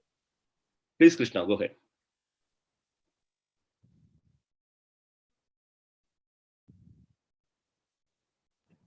Can you please mute it? Yeah, unmute it. Okay. Okay. So, hello everyone. It's a great pleasure and honor to share the platform with some of the notable figures connected to this ethnic conflict, particularly the Prime Minister of Transnational Government of Tamil Eelam, Rudra Kumar, and well-known, well-loved diplomat and former minister Eric Solheim, and senior journalist and political analyst Ayanathan, and my colleague Arun. So first of all, I would like to, personally and also on behalf of TRI and behalf of ethnic diaspora and also on behalf of Tamil Academia, I would like to appreciate and thank Eric Solheim for participating in this event that's arranged by Tamil Research Institute. And then I'm not a specialist in some of the things that Eric touched, so I'm not going to, comment on that. But I think for some moral reasons, maybe I should touch a bit on things that he said.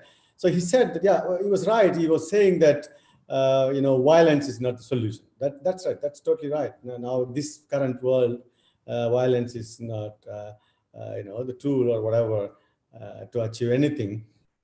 But I think it was forced on us, and you should know that. But it was also contradicting on many times in one thing that he said that blaming others is not going to take us anywhere, but he was happily blaming many times, the tigers and what has happened and things like that. So it was I think he knows very well what he was doing. It was an armed struggle, and this happened all over the world, even before the World War and after World War. And I think you cannot discuss that much. You cannot pay much attention to that. And also he was bringing Richard Armitage. I was in some of his seminars in Singapore, and we all know what Richard Armitage did in Vietnam, right? So we don't have to, bring back all those things like what can be done, what has happened, and things like that. So that is one thing. And second thing is, again, I think the Rajiv Gandhi death is something that it's a finished story, because Norway entered into the peace process post Rajiv death. So I think Norway has, or Eric has, I don't think that he has some substance to talk on that. And also some of the political, particularly one political Tamil Nationalist Party that has already claimed that Eelam is our sovereign state, and if someone comes and play there, and we have to take revenge, and Rajiv was killed by Tamil fighters. So the claim was already made. I think there is no point in talking all those things. But what the important thing I wanted to stress here is blaming the victims. It's a very interesting, very, very important field in our research. It's called victim blaming. I don't know how, and again, Eric is bringing that. The victim blaming must have come from the remnants of a colonial mindset in Europe. maybe it's not better to talk about, blaming the losers, blaming who victimized the genocide. That would be better. So yeah, so the main thing that I'm going to talk here is, I don't want to waste too much time on that due to the time constraint. The main thing here we are going to discuss is, there were many factors. While talking about the failed peace process, there are many factors that caused it. There are many events, many political things that has led to the failure in the peace or failure in the whole political process. But TRI has done some intensive analysis and study, and then we found that there is one component, one factor which has never been discussed, which has never been brought to the socio-political arena, which has never been discussed in the international bodies. That is the exclusion of all important the Tamils from the Tamil mainland. That's a very important factor. So that has to be addressed.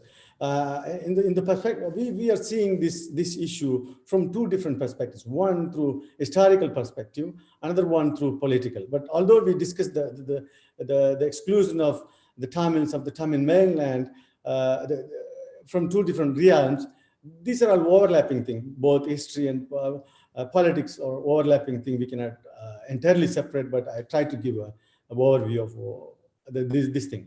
First, from history. The Tamils have lived in this part of the world forever. It's not just a political rhetoric. It's coming with a lot of scientific and historical evidence. I think no one is going to refute or deny that. There was this very interesting data on study in 2008, which was reported, a scientific study that was reported in Nature, that says there was some evidence. There is some evidence in Paleolithic evidence. Near Chennai, the spot is called Atrapakam. They found stone workmanship there. So it's a very important thing, because this has been found only in very few places in the world, in Kenya and South Africa. So that was the, that was the base for building this concept of the evolution in Africa. But this is giving another dimension, supporting another theory, saying that evolution could have been in two different places, parallelly, in Africa and also the continent Lemuria.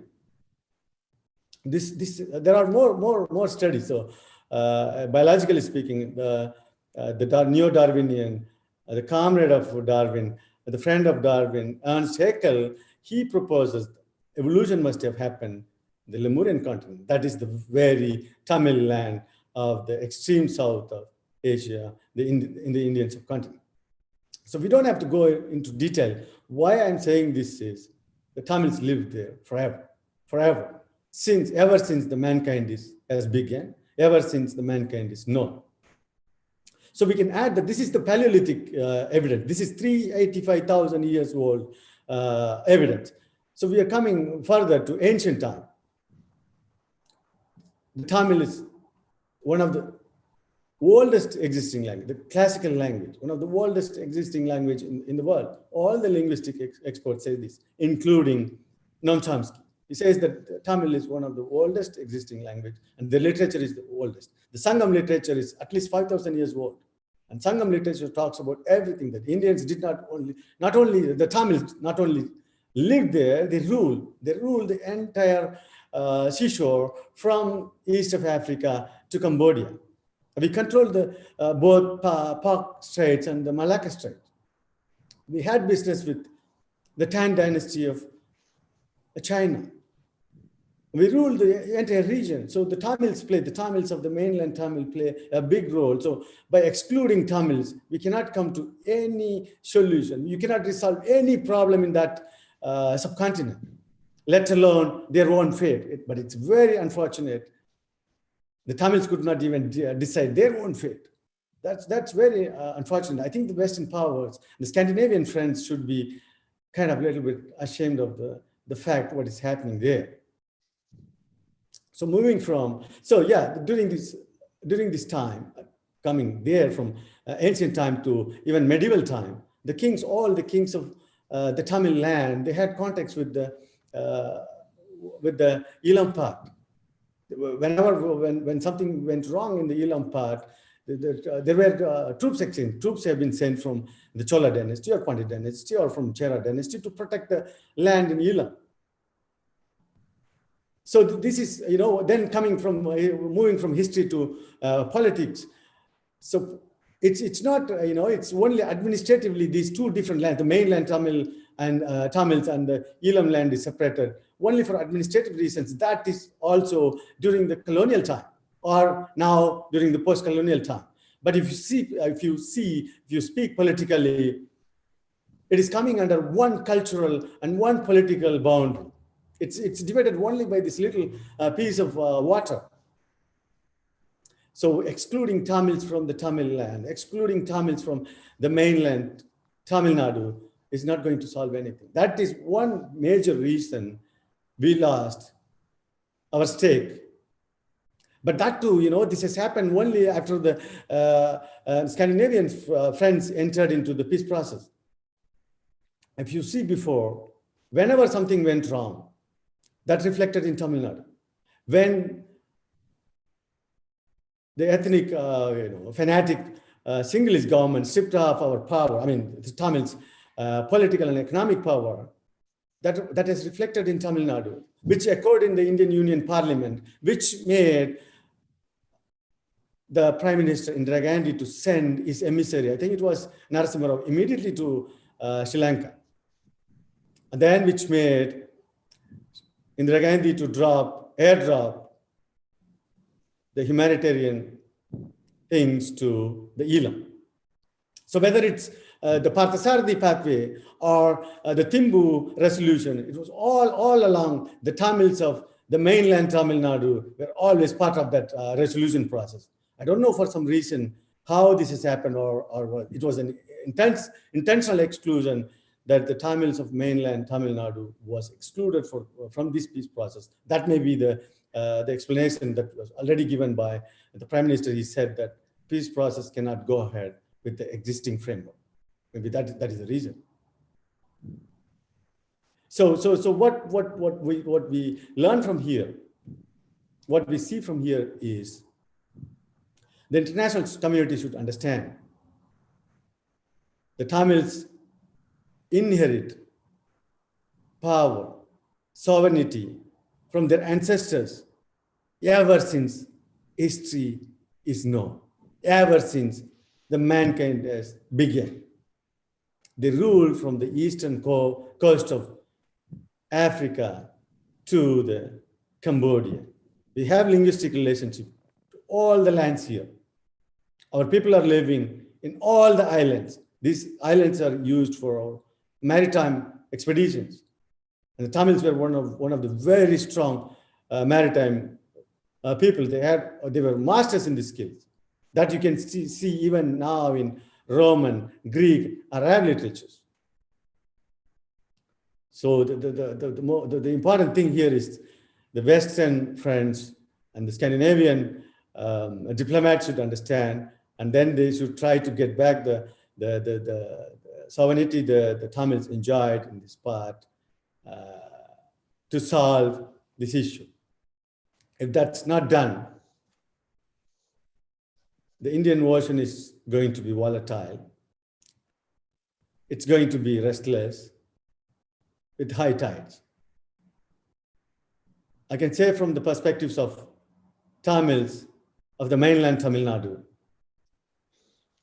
the unceasing waves will bring more and more political tsunamis.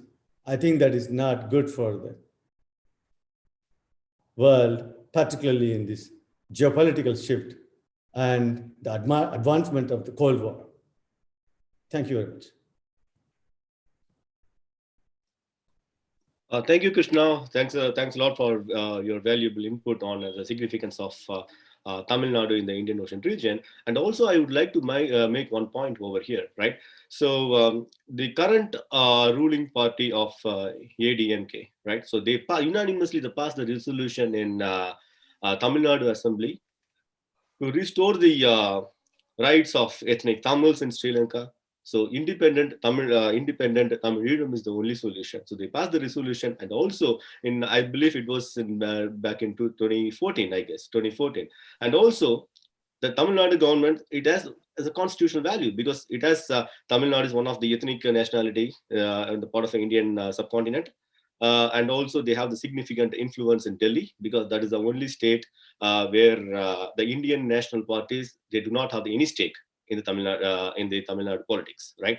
And post 2009, I would like to bring your notice saying that because the entire political dynamics of in Tamil Nadu also getting changed.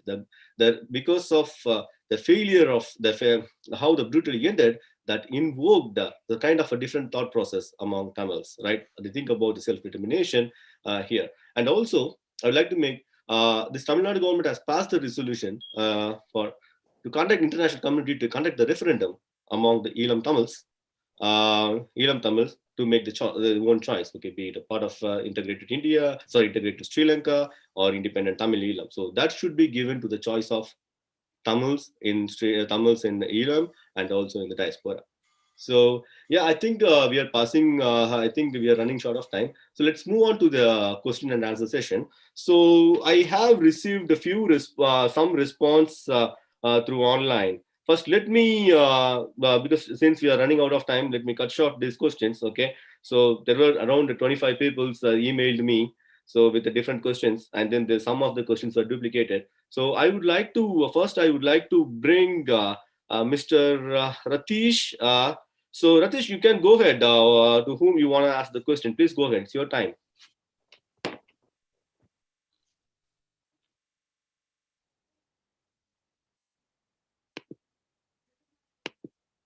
Ratish, are you there? Yes, sir. Can you hear me now? Yep, it's good.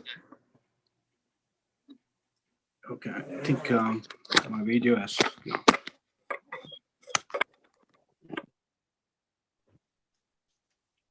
Okay, go ahead. Whom you want to ask the question?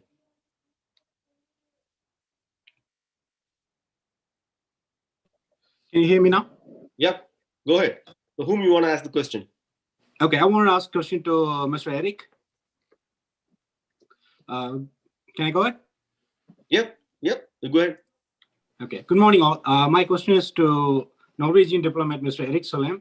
I would like to start my question by quoting Gandhi because I see a lot of Gandhi books behind your, in the shelf. So whatever you do for me, but without me is done against me. This is the core principle of understanding the political aspiration of victims in any peace process for resolving the ethnic conflict. As a representative of Tamil people, LTT signed the peace process and is a logical step forward to put the ISJ document. So instead of taking the draft forward, Norway has collided with the government of Sri Lanka by allowing the war to resume in 2006. It is essential here to quote that Gotabaya Rajapaksa in his 2010 interview said that about LTT, we wanted them to strike first. By putting the ISGA document under carpet for 3 years and silently allowing the Sri Lankan government to get into full-fledged war, Norway has evidently failed the peace process. So our inference here is LTT was not considered as equal partners that actually resulted in the elimination of legitimate representation for Tamils. Don't you think so, Mr. Erik Solheim? I want your response on this. Thank you, Ratish. Okay, Eric, you can go ahead. As the facilitator of the peace process, we were the guarantees for LTT being treated equally throughout the peace process, to the irritation of most. I give one example. When we had the first opening meeting of the peace process, it was in Thailand. The Thai government rejected any equal treatment between the LTT and the Sri Lankan government because they said this is a government against a rebel group. They cannot be treated equally. I said on that basis, we cannot have a peace process. In the peace process, they're treated equally. And then at the end, the Thai government said, well, okay, you will arrange so that they're treated equally and we will close our eyes. That was the way the entire peace process was run. Norway was the guarantor for an equal treatment of the peace process. In the context of Thailand, that was about who would speak first, how long would the different parties speak, what kind of flags would be put up, how would they be seated, and in all ways we guaranteed an equal treatment. And Mr. Balasingham was absolutely excited by the way we did it, guaranteeing equal treatment. It's true that when both parties slipped into war in 2004, 2005, 2006, was nothing we could do to stop it. I met many times Mahinda Rajapaksa at the time. I think he didn't come into office in 2005 with a clear plan, but of course the LTT exploded a huge number of roadside bombs, which killed a number of Sinhala soldiers at the time when there was still a peace process. Some people said that I'm blaming the victims. Not at all. I'm not blaming any victim. I'm discussing the acts of deliberate political groups. LTT was a well-organized group. Prabhakaran was an experienced leader. He had great advisors like Balasingham, and we need to discuss what they could have done differently. And since this is a Tamil conference, there's not a single Sinhalese here. I'm discussing what the Tamils could have done differently. When I meet with the Sri Lankan government or with Sinhalese, of course, I will discuss how the Sinhalese could have acted differently. But that's not the topic of this discussion. And again, I haven't heard one single criticism except from myself throughout the discussion of any act from the Tamil side.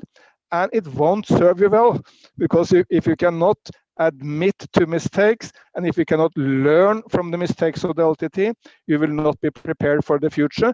And added, you will not convince anyone.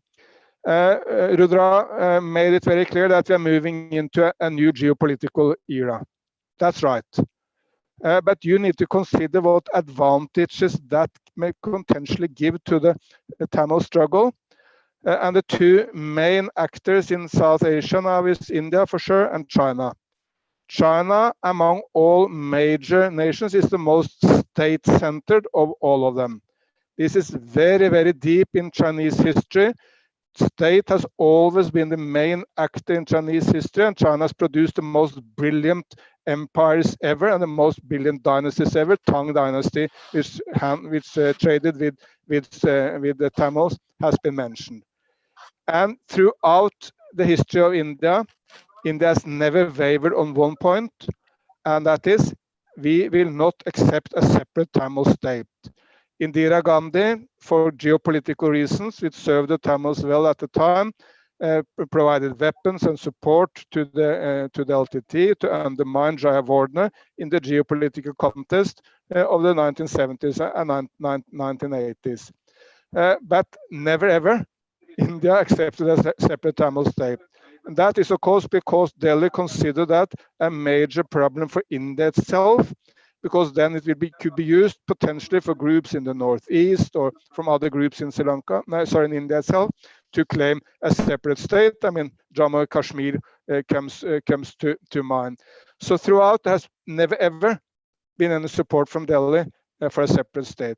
Of course, you can never give any certainty for the future, but at this stage, China being state-centered and India not accepting a Tamil state is not likely to change into a mood of accepting it. So unless Tamils in Sri Lanka make it very, very clear that we want to move on with non-violent Gandhian means, and we are ready for a compromise, which is something less than a state, but which is wide-ranging self-governance, it's very hard to think it will have any attraction either to Beijing or to Delhi.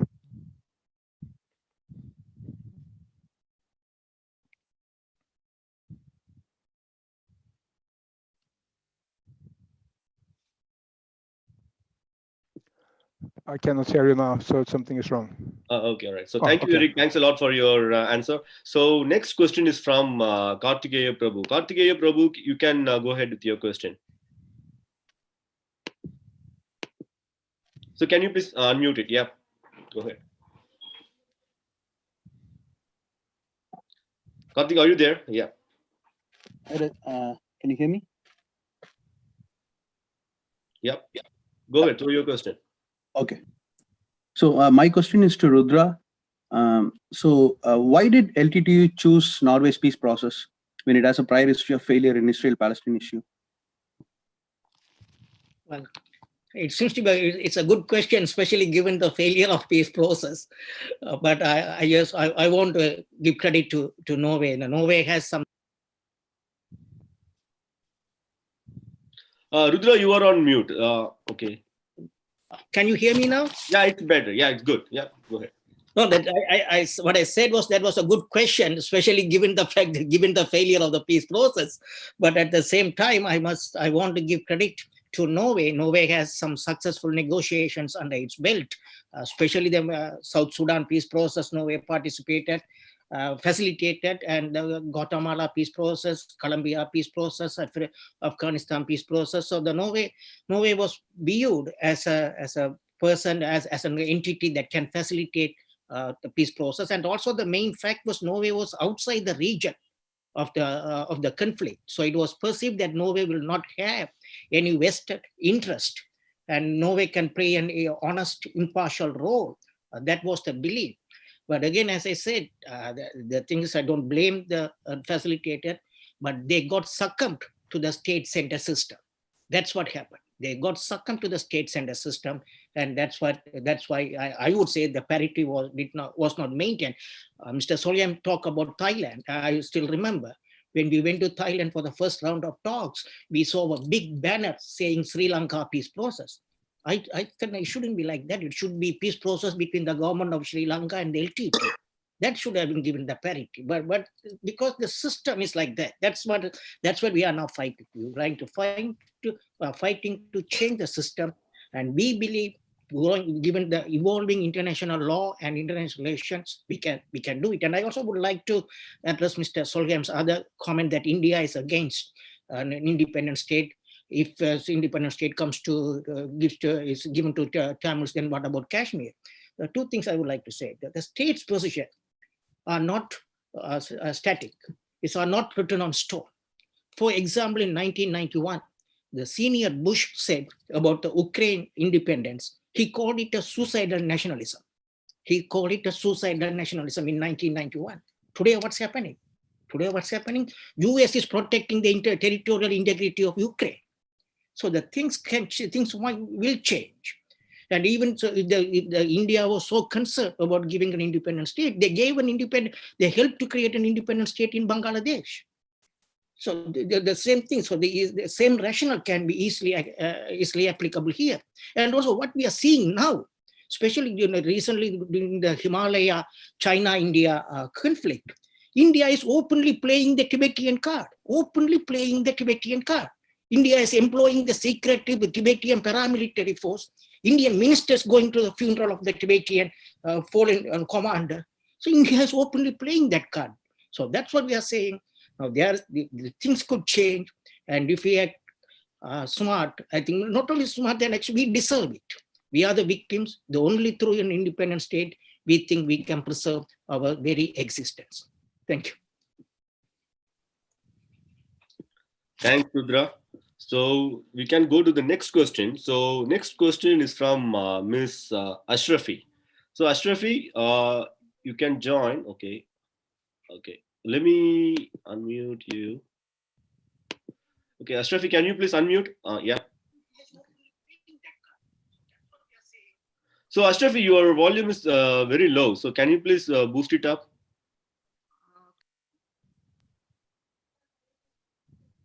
Okay, can you hear me? Yeah, it's better now. Okay, you want to start the video or it should be? Up to your choice. Okay.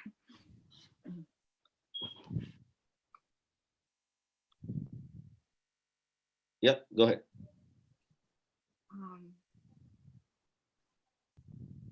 Okay. Yeah, everyone, having a good morning. I am Ashrafi from Boston. I would like to thank TRA for this great effort to pay homage to Dileep's non-violent sacrifice in 1987. And my question is to Mr. Eric Solheim. So do you think the entire Western influence in the Indian Ocean is losing its hold after wiping out LTTE? How do you see the recent development of China's influence in Sri Lanka? Thank you. Thank you, Ashrafi. I mean, China is, of course, the rising global power. China doesn't take a particular specific interest in Sri Lanka. Mainly China is racing everywhere in the world. During the COVID-19 crisis, of course, China has now hardly any deaths. I mean, they have 4,500 deaths. The United States have 200,000 deaths. That's meaning that there are basically 200 times more deaths in the United States than in China. So China is doing well economically. So it's raising power everywhere. And it's also investing heavily in Sri Lanka, in Colombo port and Hambantota port, etc. This is, of course, annoying the Indians, it's irritating the Indians, and particularly India is worried that China should get any sort of military foothold in Sri Lanka. So this competition between and somewhat also negative dynamics between India and China is moving in the region. Of course, also the border issues in the Himalayas, which Rudra touched upon, is part of that. However, it's not obvious that any of the two parties will support an independent state of Sri Lanka's Tamils. China, highly unlikely, because they basically don't intervene in internal affairs of other states, being state-centered. And India, at least at point, I mean, true, Rudra is right. I mean, history is changing. You never know what happens in the next decades. That's true. However, up to this point, for the last decades, India has been very adamant that we don't want a separate state. What's for sure is that neither China nor India will in any way support any kind of violence in Sri Lanka. They don't want to move in that direction. Right. Thank you, Eric. So we can move on to the next question. Next question is from Mr. Mohan. So Mohan, can you please join? I think admin has to connect him. So admin, can you please connect him? Yep, he has joined. Okay. All right, Mohan, please go ahead with your question. So you are not audible.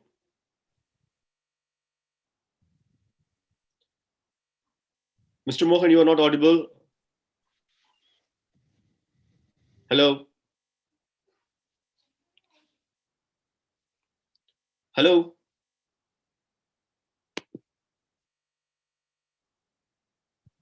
Okay. All right. I think, okay, we are running out of time, so we can skip him. So we can move to the another participant, who's Mr. Bala Palani. Mr. Bala, can you please go ahead with your question?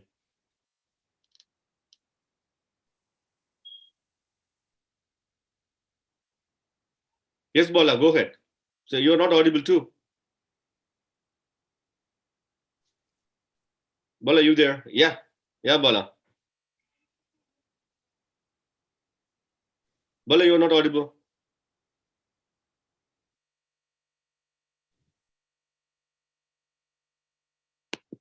Yeah, can you please unmute Bala? Yeah, good. All right. My question is to Rudra. To put it Yes, plain, Bala, go ahead. So you're not audible too. Is it audible now? Yep. Okay. So this is to Rudra. Does Eelam Tamils fail to understand the significance of Tamils' role in the Indian Ocean region? Also, did they fail to negotiate with the international institutions? If so, what's your plan of action? That's all. Thank you, Bala. Yeah. Yes, Rudra, go ahead. Well, Tamils have historically understood and applied the knowledge of sea in statecraft and nation building. But when after the colonial powers came, then we lost that. We did not pay much attention during the colonial regime. But I must say that when LTT was having when we are having a de facto state, then they also they pay more attention to the sea. And I must say, if you look at the ISGA proposal, this is the first time the Tamils, we formally declare that we have jurisdiction over not only the Northeastern Territory, but also the adjacent seas of the Northeastern Territory. So it was the LTT for the first time since the inception of the nation state claimed jurisdiction over the seas. So we understand the sea, the Indian Ocean. This is very important. So what we have to do, what we've been trying to do, the first what we have to do is to trying to establish communication, establish relationship with littoral states in the Indian Ocean. I think in this regard, Mauritius is an important, is a key to our strategy, because we have good Tamils have good relationship with Mauritius. So we have to establish some good relationship with Mauritius and other states and also the countries in the Asia. And also to gain access to the international organizations, we have to develop our international legal personality.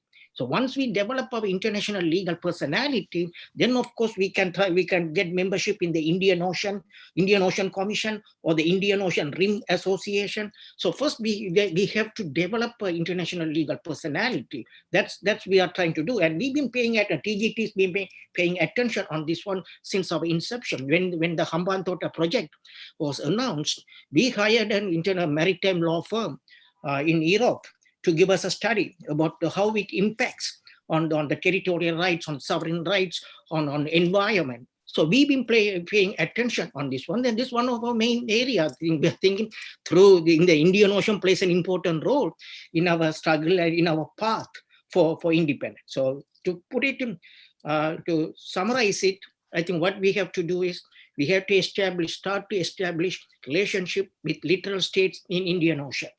We have to develop our international legal personality and try to get access to the association such as Indian Ocean Commission, Indian Ocean Rim Commission, and we are working on that. Thank you.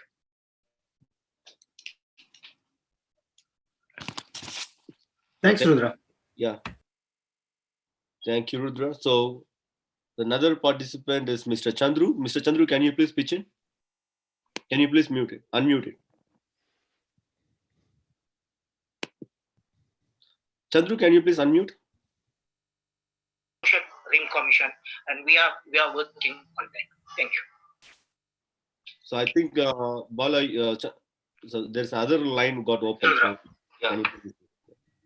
Thank you, Rudra. So another participant is Mr. Chandru. Mr. Chandru, can you please pitch in? Yeah, hi. Can you please unmute it? Yeah. Are you able to hear me now? Yeah. Chandru, can you please unmute? Yeah, I'm done. Can you hear me? Rim Commission, and we are working on that. Thank you. Is it audible? So I think Bala, so there's another line got open. Yeah.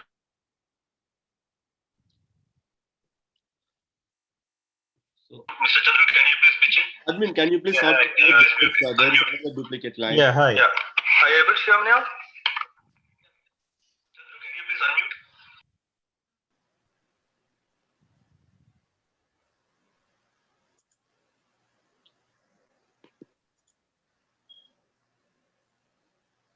Can you hear me? Yeah, it's better. Yeah. Okay. Thanks for the this timely discussion. Justice denied is justice delayed. Justice delayed is justice denied. My question is to Mr. Krishna. You said about strategic location of Tamil Nadu, Tamil Eelam played vital role in Tamil trade and strategic tie-up with ancient Rome, Arab, and Chinese Tang Kingdom, and it was very successful 1,500 years. Do you believe there will be any chance for China to exploit this fault line, and how Tamil Nadu can engage with various players to keep the vested interests at bay? Thank you. So yeah, it's a good question. I think we discussed that maybe indirectly with the existing power as a small state. I mean, as a state under the Indian Union with the agents ruling Tamil Nadu, I don't think that we could do anything. But it has been tested time and again before the colonial time that I think we control. I think the Tamils control the entire region for quite a long time. I mean, the human history, I mean, the world history is very short. The post-colonial time is just maybe, it's not even 100 years. Or maybe, yeah, not even 100 years. But we control that region for maybe many, centuries. So, as the Prime Minister put it down, the things are not written on the stone. And I think the Tamils should get the sovereignty and political and economical power back, and neutral forces should help. And if we get that thing, and we can keep the Western interests at bay, and we can avoid any adventures from these powers. But unfortunately, the Indian media is often writing about the Chinese incursion, Chinese adventurism in the Indian Ocean, particularly the areas that the Tamils have controlled. But knowingly, they went into this trap, and maybe it's not knowingly. They might have thought Tamils are more dangerous than Chinese or Americans, so they compromised. So the three forces went against. It was like a proxy war. Three forces went against Tamils, and they destroyed the Tamil military. They destroyed the Tamil de facto state, and now they make hue and cry in the media.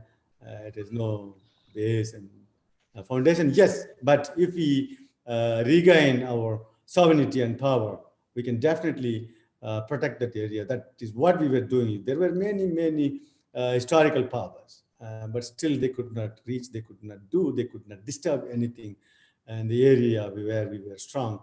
So I think so that if the scenario changes, if the Cold War changes, redefine the maps, and if Tamils get power, for sure, I think there cannot be any adventurism. It will be costly adventure for these powers.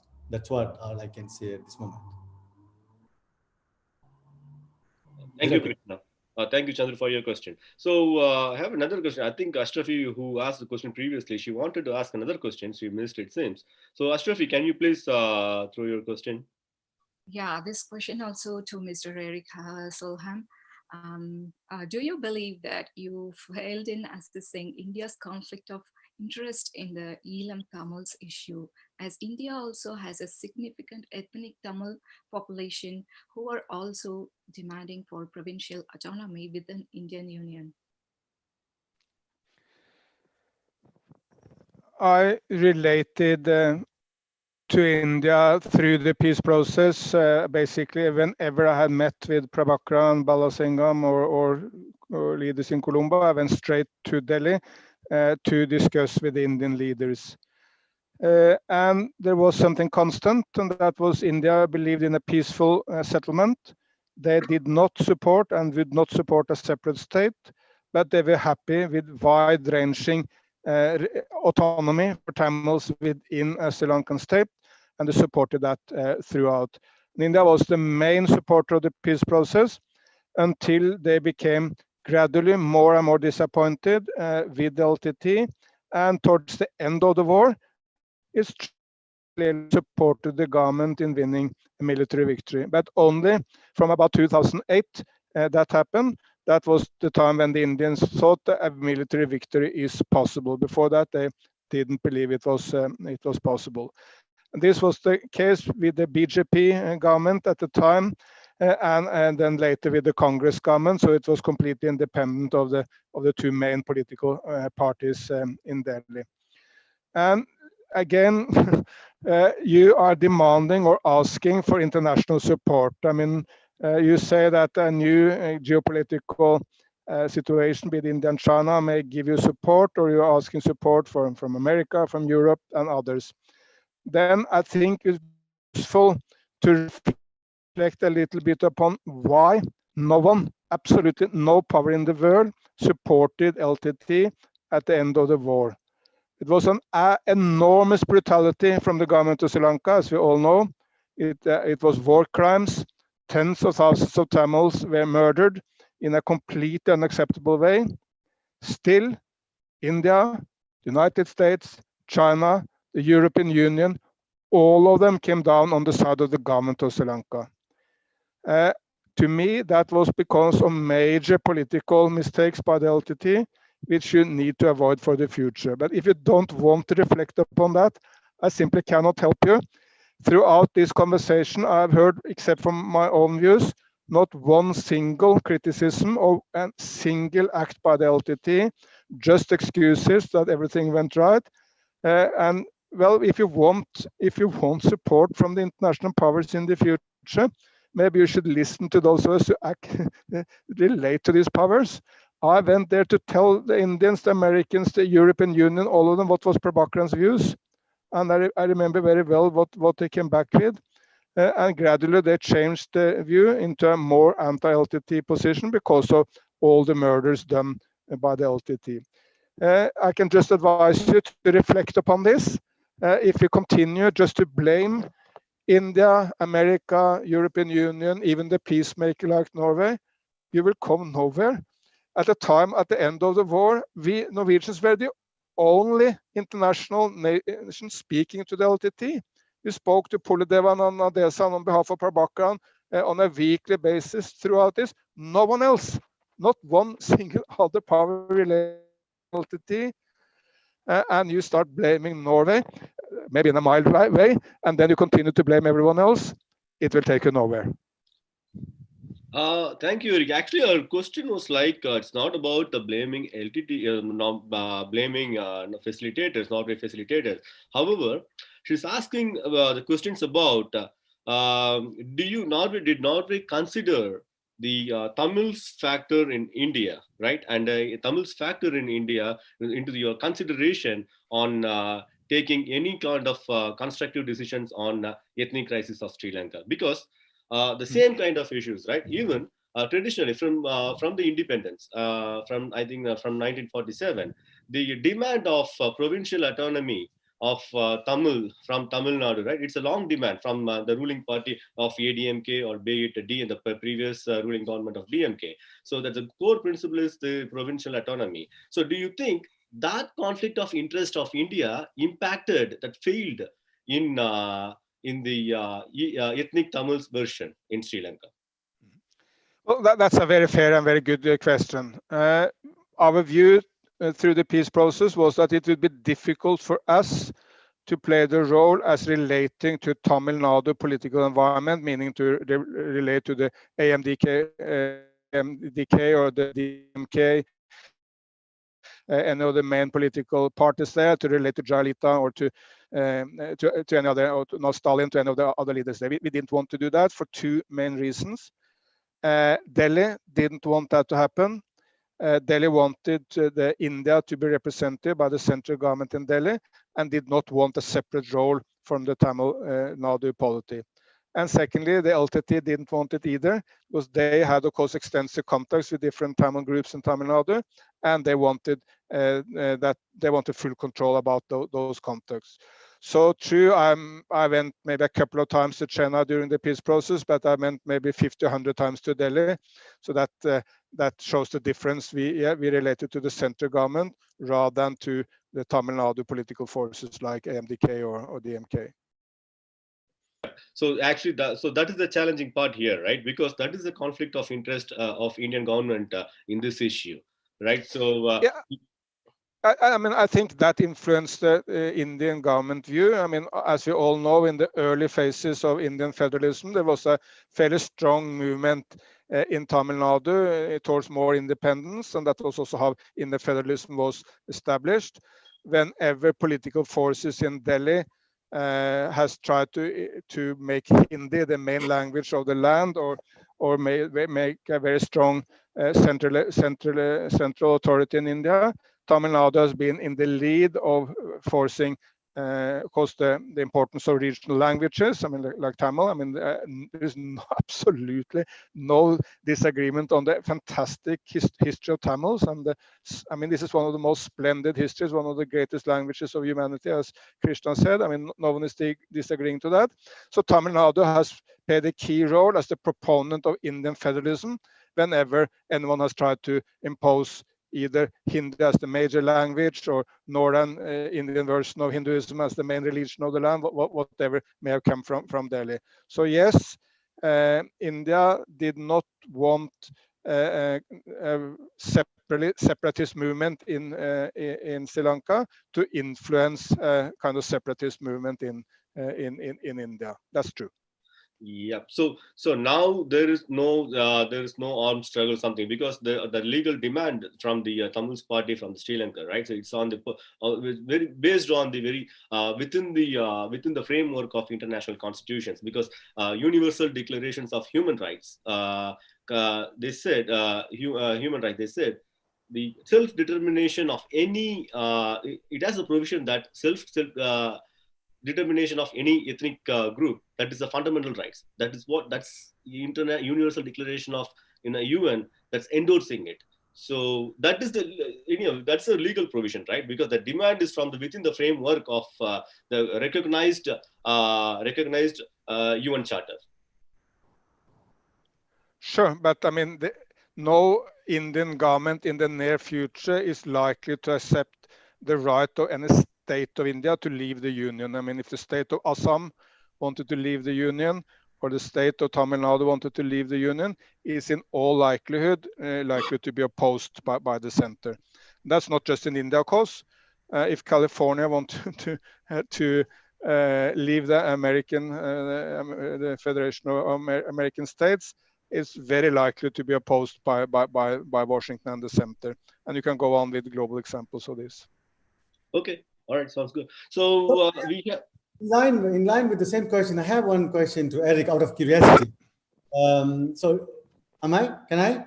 Yeah, go ahead, Krishna. So yeah, so we study this crisis management, conflict management, stuff like that. And theoretically, they say that when there is unbalancing in power between the primary parties, for example, one side you have India, and which is aligning with the Sri Lankan power, and also China. The three parties on one side, and LTT was, I mean, the Tamil Tiger Force was very weak. Didn't you think that it's going to be like, when there is the theoretical thing is, when there is unbalancing in power between the primary parties, there will be a failure. You cannot achieve anything. There won't be any peace.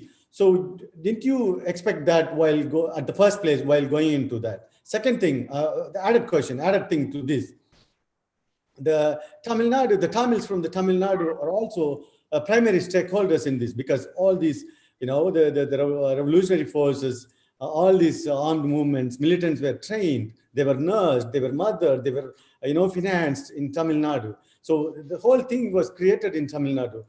Did you ever think that the Tamils of the mainland should play at least some role so that you can, balance the power? Because it was a huge, unbalance. The Tigers were very weak, and there were two superpowers and one Sri Lankan state. So it's more like, you are going into a losing battle. You could never achieve any peace with this.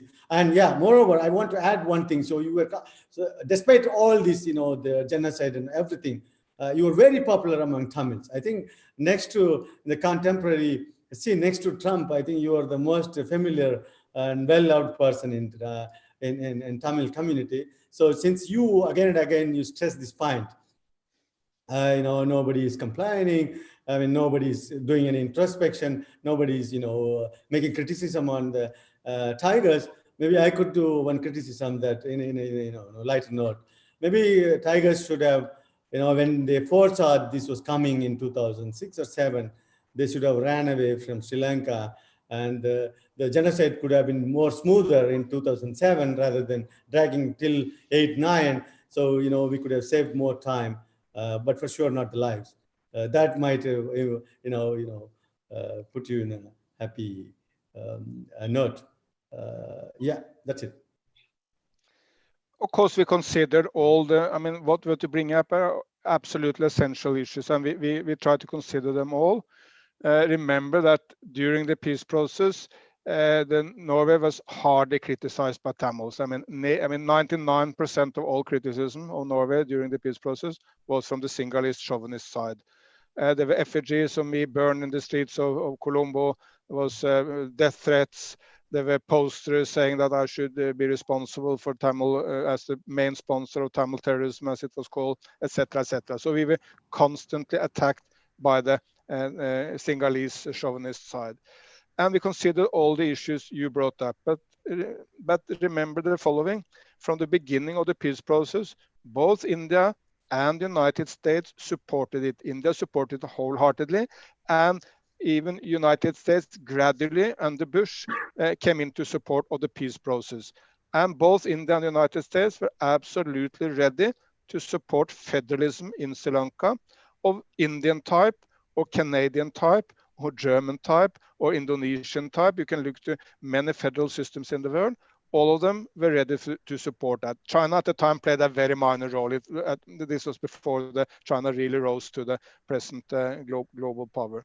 So the two main powers, India and the United States, were ready to support a Tamil self-governance within Sri Lanka based on a federal or even a confederal model. But gradually they lost confidence in the peace process. And I think LTT must take a substantial responsibility for that. Rudra is right on one important point, and you also, that a extensive long-term peace process is more difficult for a non-state than a state actor. So while the LTT embarked upon the peace process in 2001 from peak of its power, it was very, very strong. Gradually, the balance tended to shift towards the government of Sri Lanka. But the curious thing is that it was LTTE who constantly insisted on a protracted long-term peace process. The government of Sri Lanka always wanted a much shorter, much intensive, which would run to the end phase much faster. That was the view of Chandrika, that was the view of Ranil, and even Mahinda. You may or may not consider him sincere, but for sure I believe that both Chandrika and Ranil were sincere. Both of them wanted a much shorter peace process. So there was the LTT who ran for this very slow, very protracted, endless number of talks, and also all the confidence building measures before you could move to the end phase. May or may not have been the right strategy, but again, now 10 years have gone since the catastrophe of Tamils in northeast of Sri Lanka. It's time to reflect upon these historical facts in a kind of relaxed manner to devise a better strategy for the future. Okay. Thanks, Eric. So I think you mentioned... only one point I want to make here. Sorry to interrupt. The thing is that maybe Eric doesn't want to hurt his Indian friends, but what we read from the diplomats who played major role during this, the entire peace process and this crisis, they openly say, now they start saying, they start writing even in the books that they never wanted, LTT there. They never wanted some kind of autonomy to Tamils there, at least after 2000, at least after, the change in scenario, because they were foreseeing the Chinese, emergence there. So even openly they write, we saw the Chinese emergence, so we didn't want to leave any space there. That's why we decided to destroy such ethnic forces in the subcontinent. So maybe that I see more substance in this. But I can also understand that you have your friends both in India and Sri Lanka. You may not want to hurt them. Yeah. Thank you very much.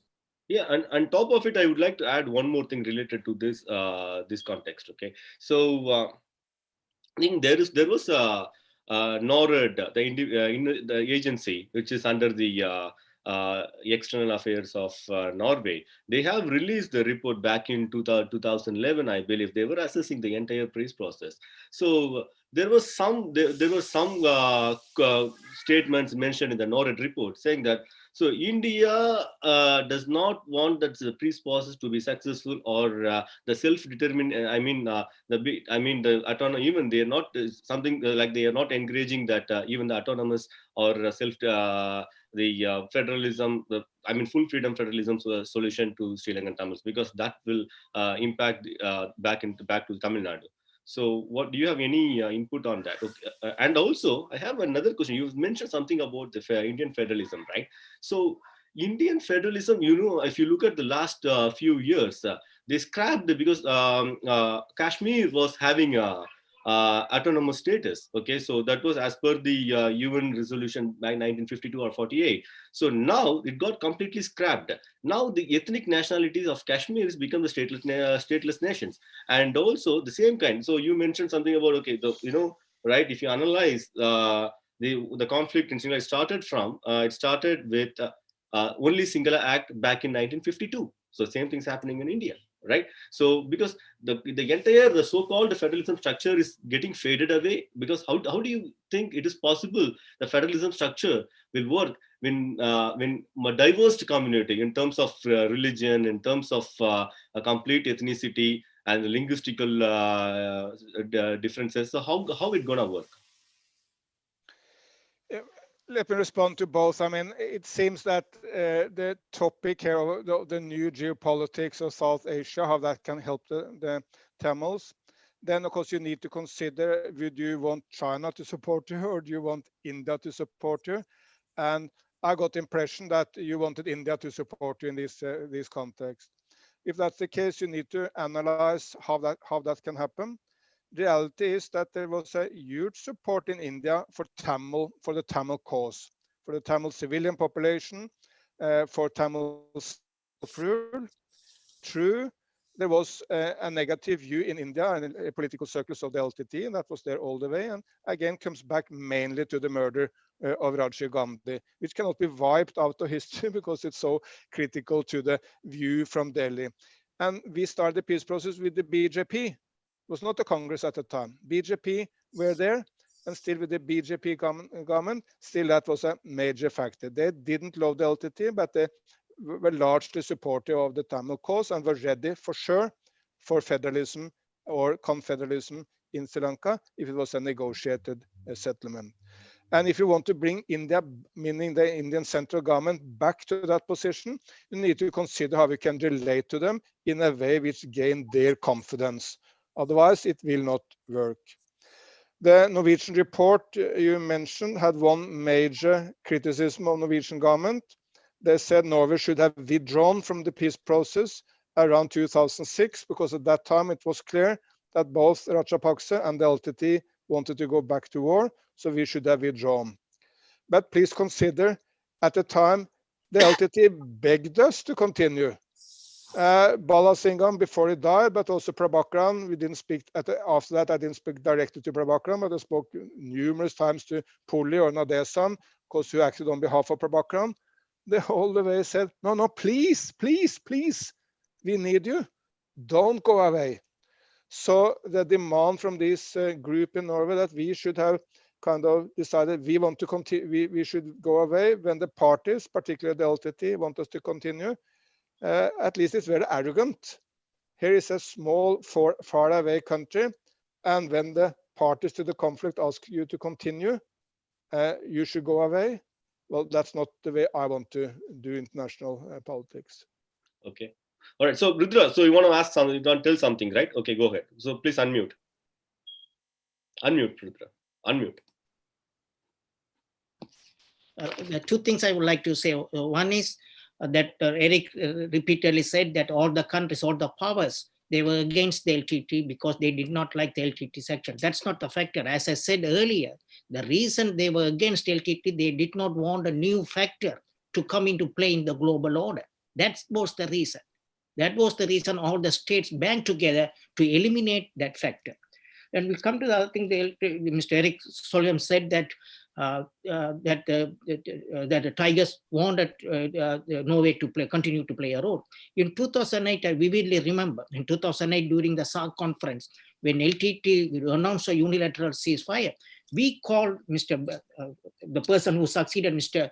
Eric Solheim, we called the Norwegian diplomat and asked them, why can't you work and to transform this unilateral ceasefire to a mutual ceasefire and bring some permanent ceasefire? And his immediate response, no, we cannot do anything. It's beyond our hand.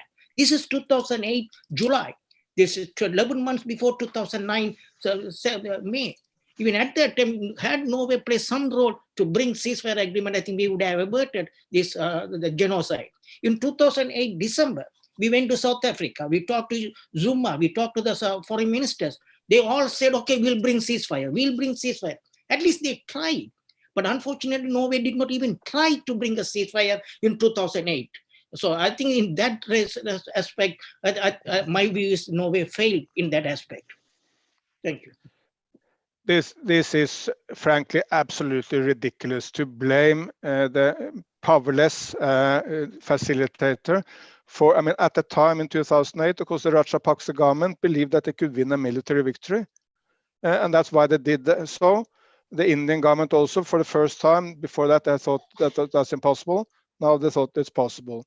But I need then to bring you up to speed on what happened at the end of the war. We were in constant dialogue with the LTT, spoke to Polidevan basically every week, even under the more and more difficult circumstances. We thought we had agreed upon a deal, which was that the LTT would accept and organize the war. This we are now speaking about March 2009, which would apply that the LTT would hand in the weapons. They would be registered. They would be taken by ship either to abroad or to the south of Sri Lanka, and every single name of every Tamil civilian and every LTT cadre will be registered so that they could get protection after this. And both the United States and the United Nations and India were ready for this. We even thought that Prabhakaran had accepted it, but at the end in April 2019, Prabhakaran rejected this offer. This is not to put the blame on Prabhakaran and not the government of Sri Lanka. The government of Sri Lanka were the party which is shelling the Tamil civilians and killing them. But if Prabhakaran had accepted this offer at the end of the war, the entire LTT leadership would still have been alive, and of course tens of thousands of Tamil civilians would have been alive. So I'm sorry to say, if we don't discuss these facts of history, we will not be able to embark upon the next chapter in the right way. And this, Davidol, Nadesan, Susai, Polidevan, and all the military commanders of the LTT had fought so hard for so long, and under the most difficult circumstances, they would still have been alive to fight another day with peaceful means for Tamil rights in Sri Lanka. They are all now dead.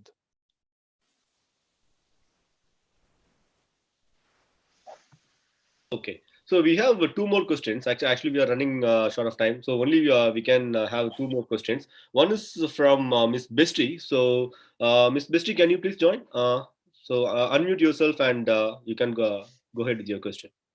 Sure. My question is to Eric.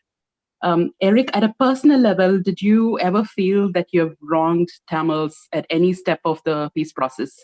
And if so, is there any retribution that you'd like to offer?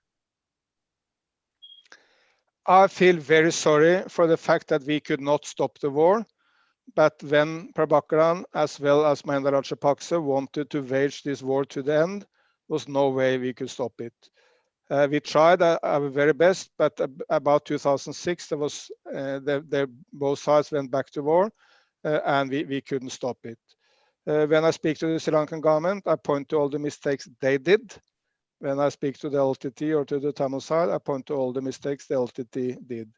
We were powerless in stopping this. We may have made mistakes. I mean, we are not wonderful people who don't make mistakes, but we had no power to stop a war when both Prabhakaran and Mahinda Rajapaksa wanted it.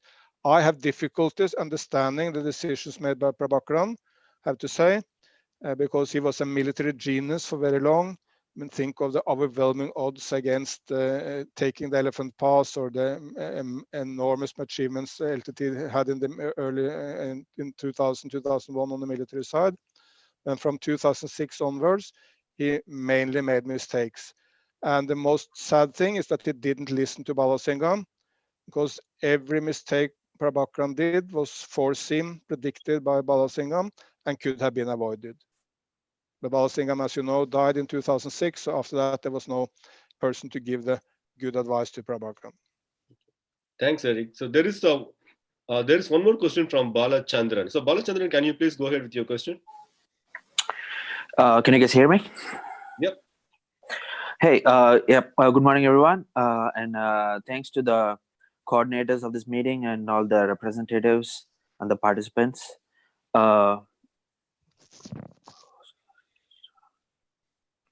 Yeah, please go ahead, Bala. All right. My question is to the TGT representative, Mr. Rudra Kumar. And actually, during this entire discussion, Mr. Eric Solen emphasized on federalism and cooperating with the majority Sinhalese state. My question to Rudra Kumar is, do you think, as per the core Sri Lankan constitution, which is exclusively designed for the Sinhalese ethnic and religiously Buddhist religiously extremism ideals, how do we believe that united Sri Lanka would have a secular democratic values? And how do you believe one Sri Lanka concept will work? May I answer to that question? Can you hear me? Yes. Yeah. Yeah. The thing is, yeah, as I said at the beginning, personally, I do not believe that federalism or any kind of political arrangement will work in Sri Lanka. It's not the question about the kind of a political arrangement. The question is the nature of the polity. Sri Lanka is an ethnocratic state. That is a fact. There is polity, is entrenched pervasive racism. So from a personal perspective, any kind of a political solution will not work within the structure of Sri Lanka. But what we are proposing, you don't take our view. Let the people to decide. Have a referendum. You put the referendum, what we propose is not an up or down vote on separate state. What we propose as a referendum, you put all the choices. You put federalism, you put all the 13th Amendment, no confederation, and an independent state. Let the people decide. So the thing is that we tell these international the powers, when they talk about the legal and moral principles, they are talking based on their self-interest, because they don't want, if they give a referendum, they are afraid that people might prefer opt for an independent state. So what we are saying is, I personally believe federalism will not work in Sri Lanka. Federalism federalism is for efficiency purpose. But like in the European Union, we have subsidiary principle. Federalism will not work in Sri Lanka because the nature of the polity will not allow it to happen. What we are asking, just to simply have a referendum, allow the people to decide. That's based on democratic ideas. We are not pointing a gun on your head and asking you to have it. We are simply based on the human rights covenants and everything. Please have a referendum, put all the options on the table, let the people decide. Thank you. All right. Thank you, Rudra. So thank you, Rudra. Thanks a lot for your answer. And almost it's a very huge conversation session, right? So almost we were running for more than 2 hours, 30 minutes, 34 minutes.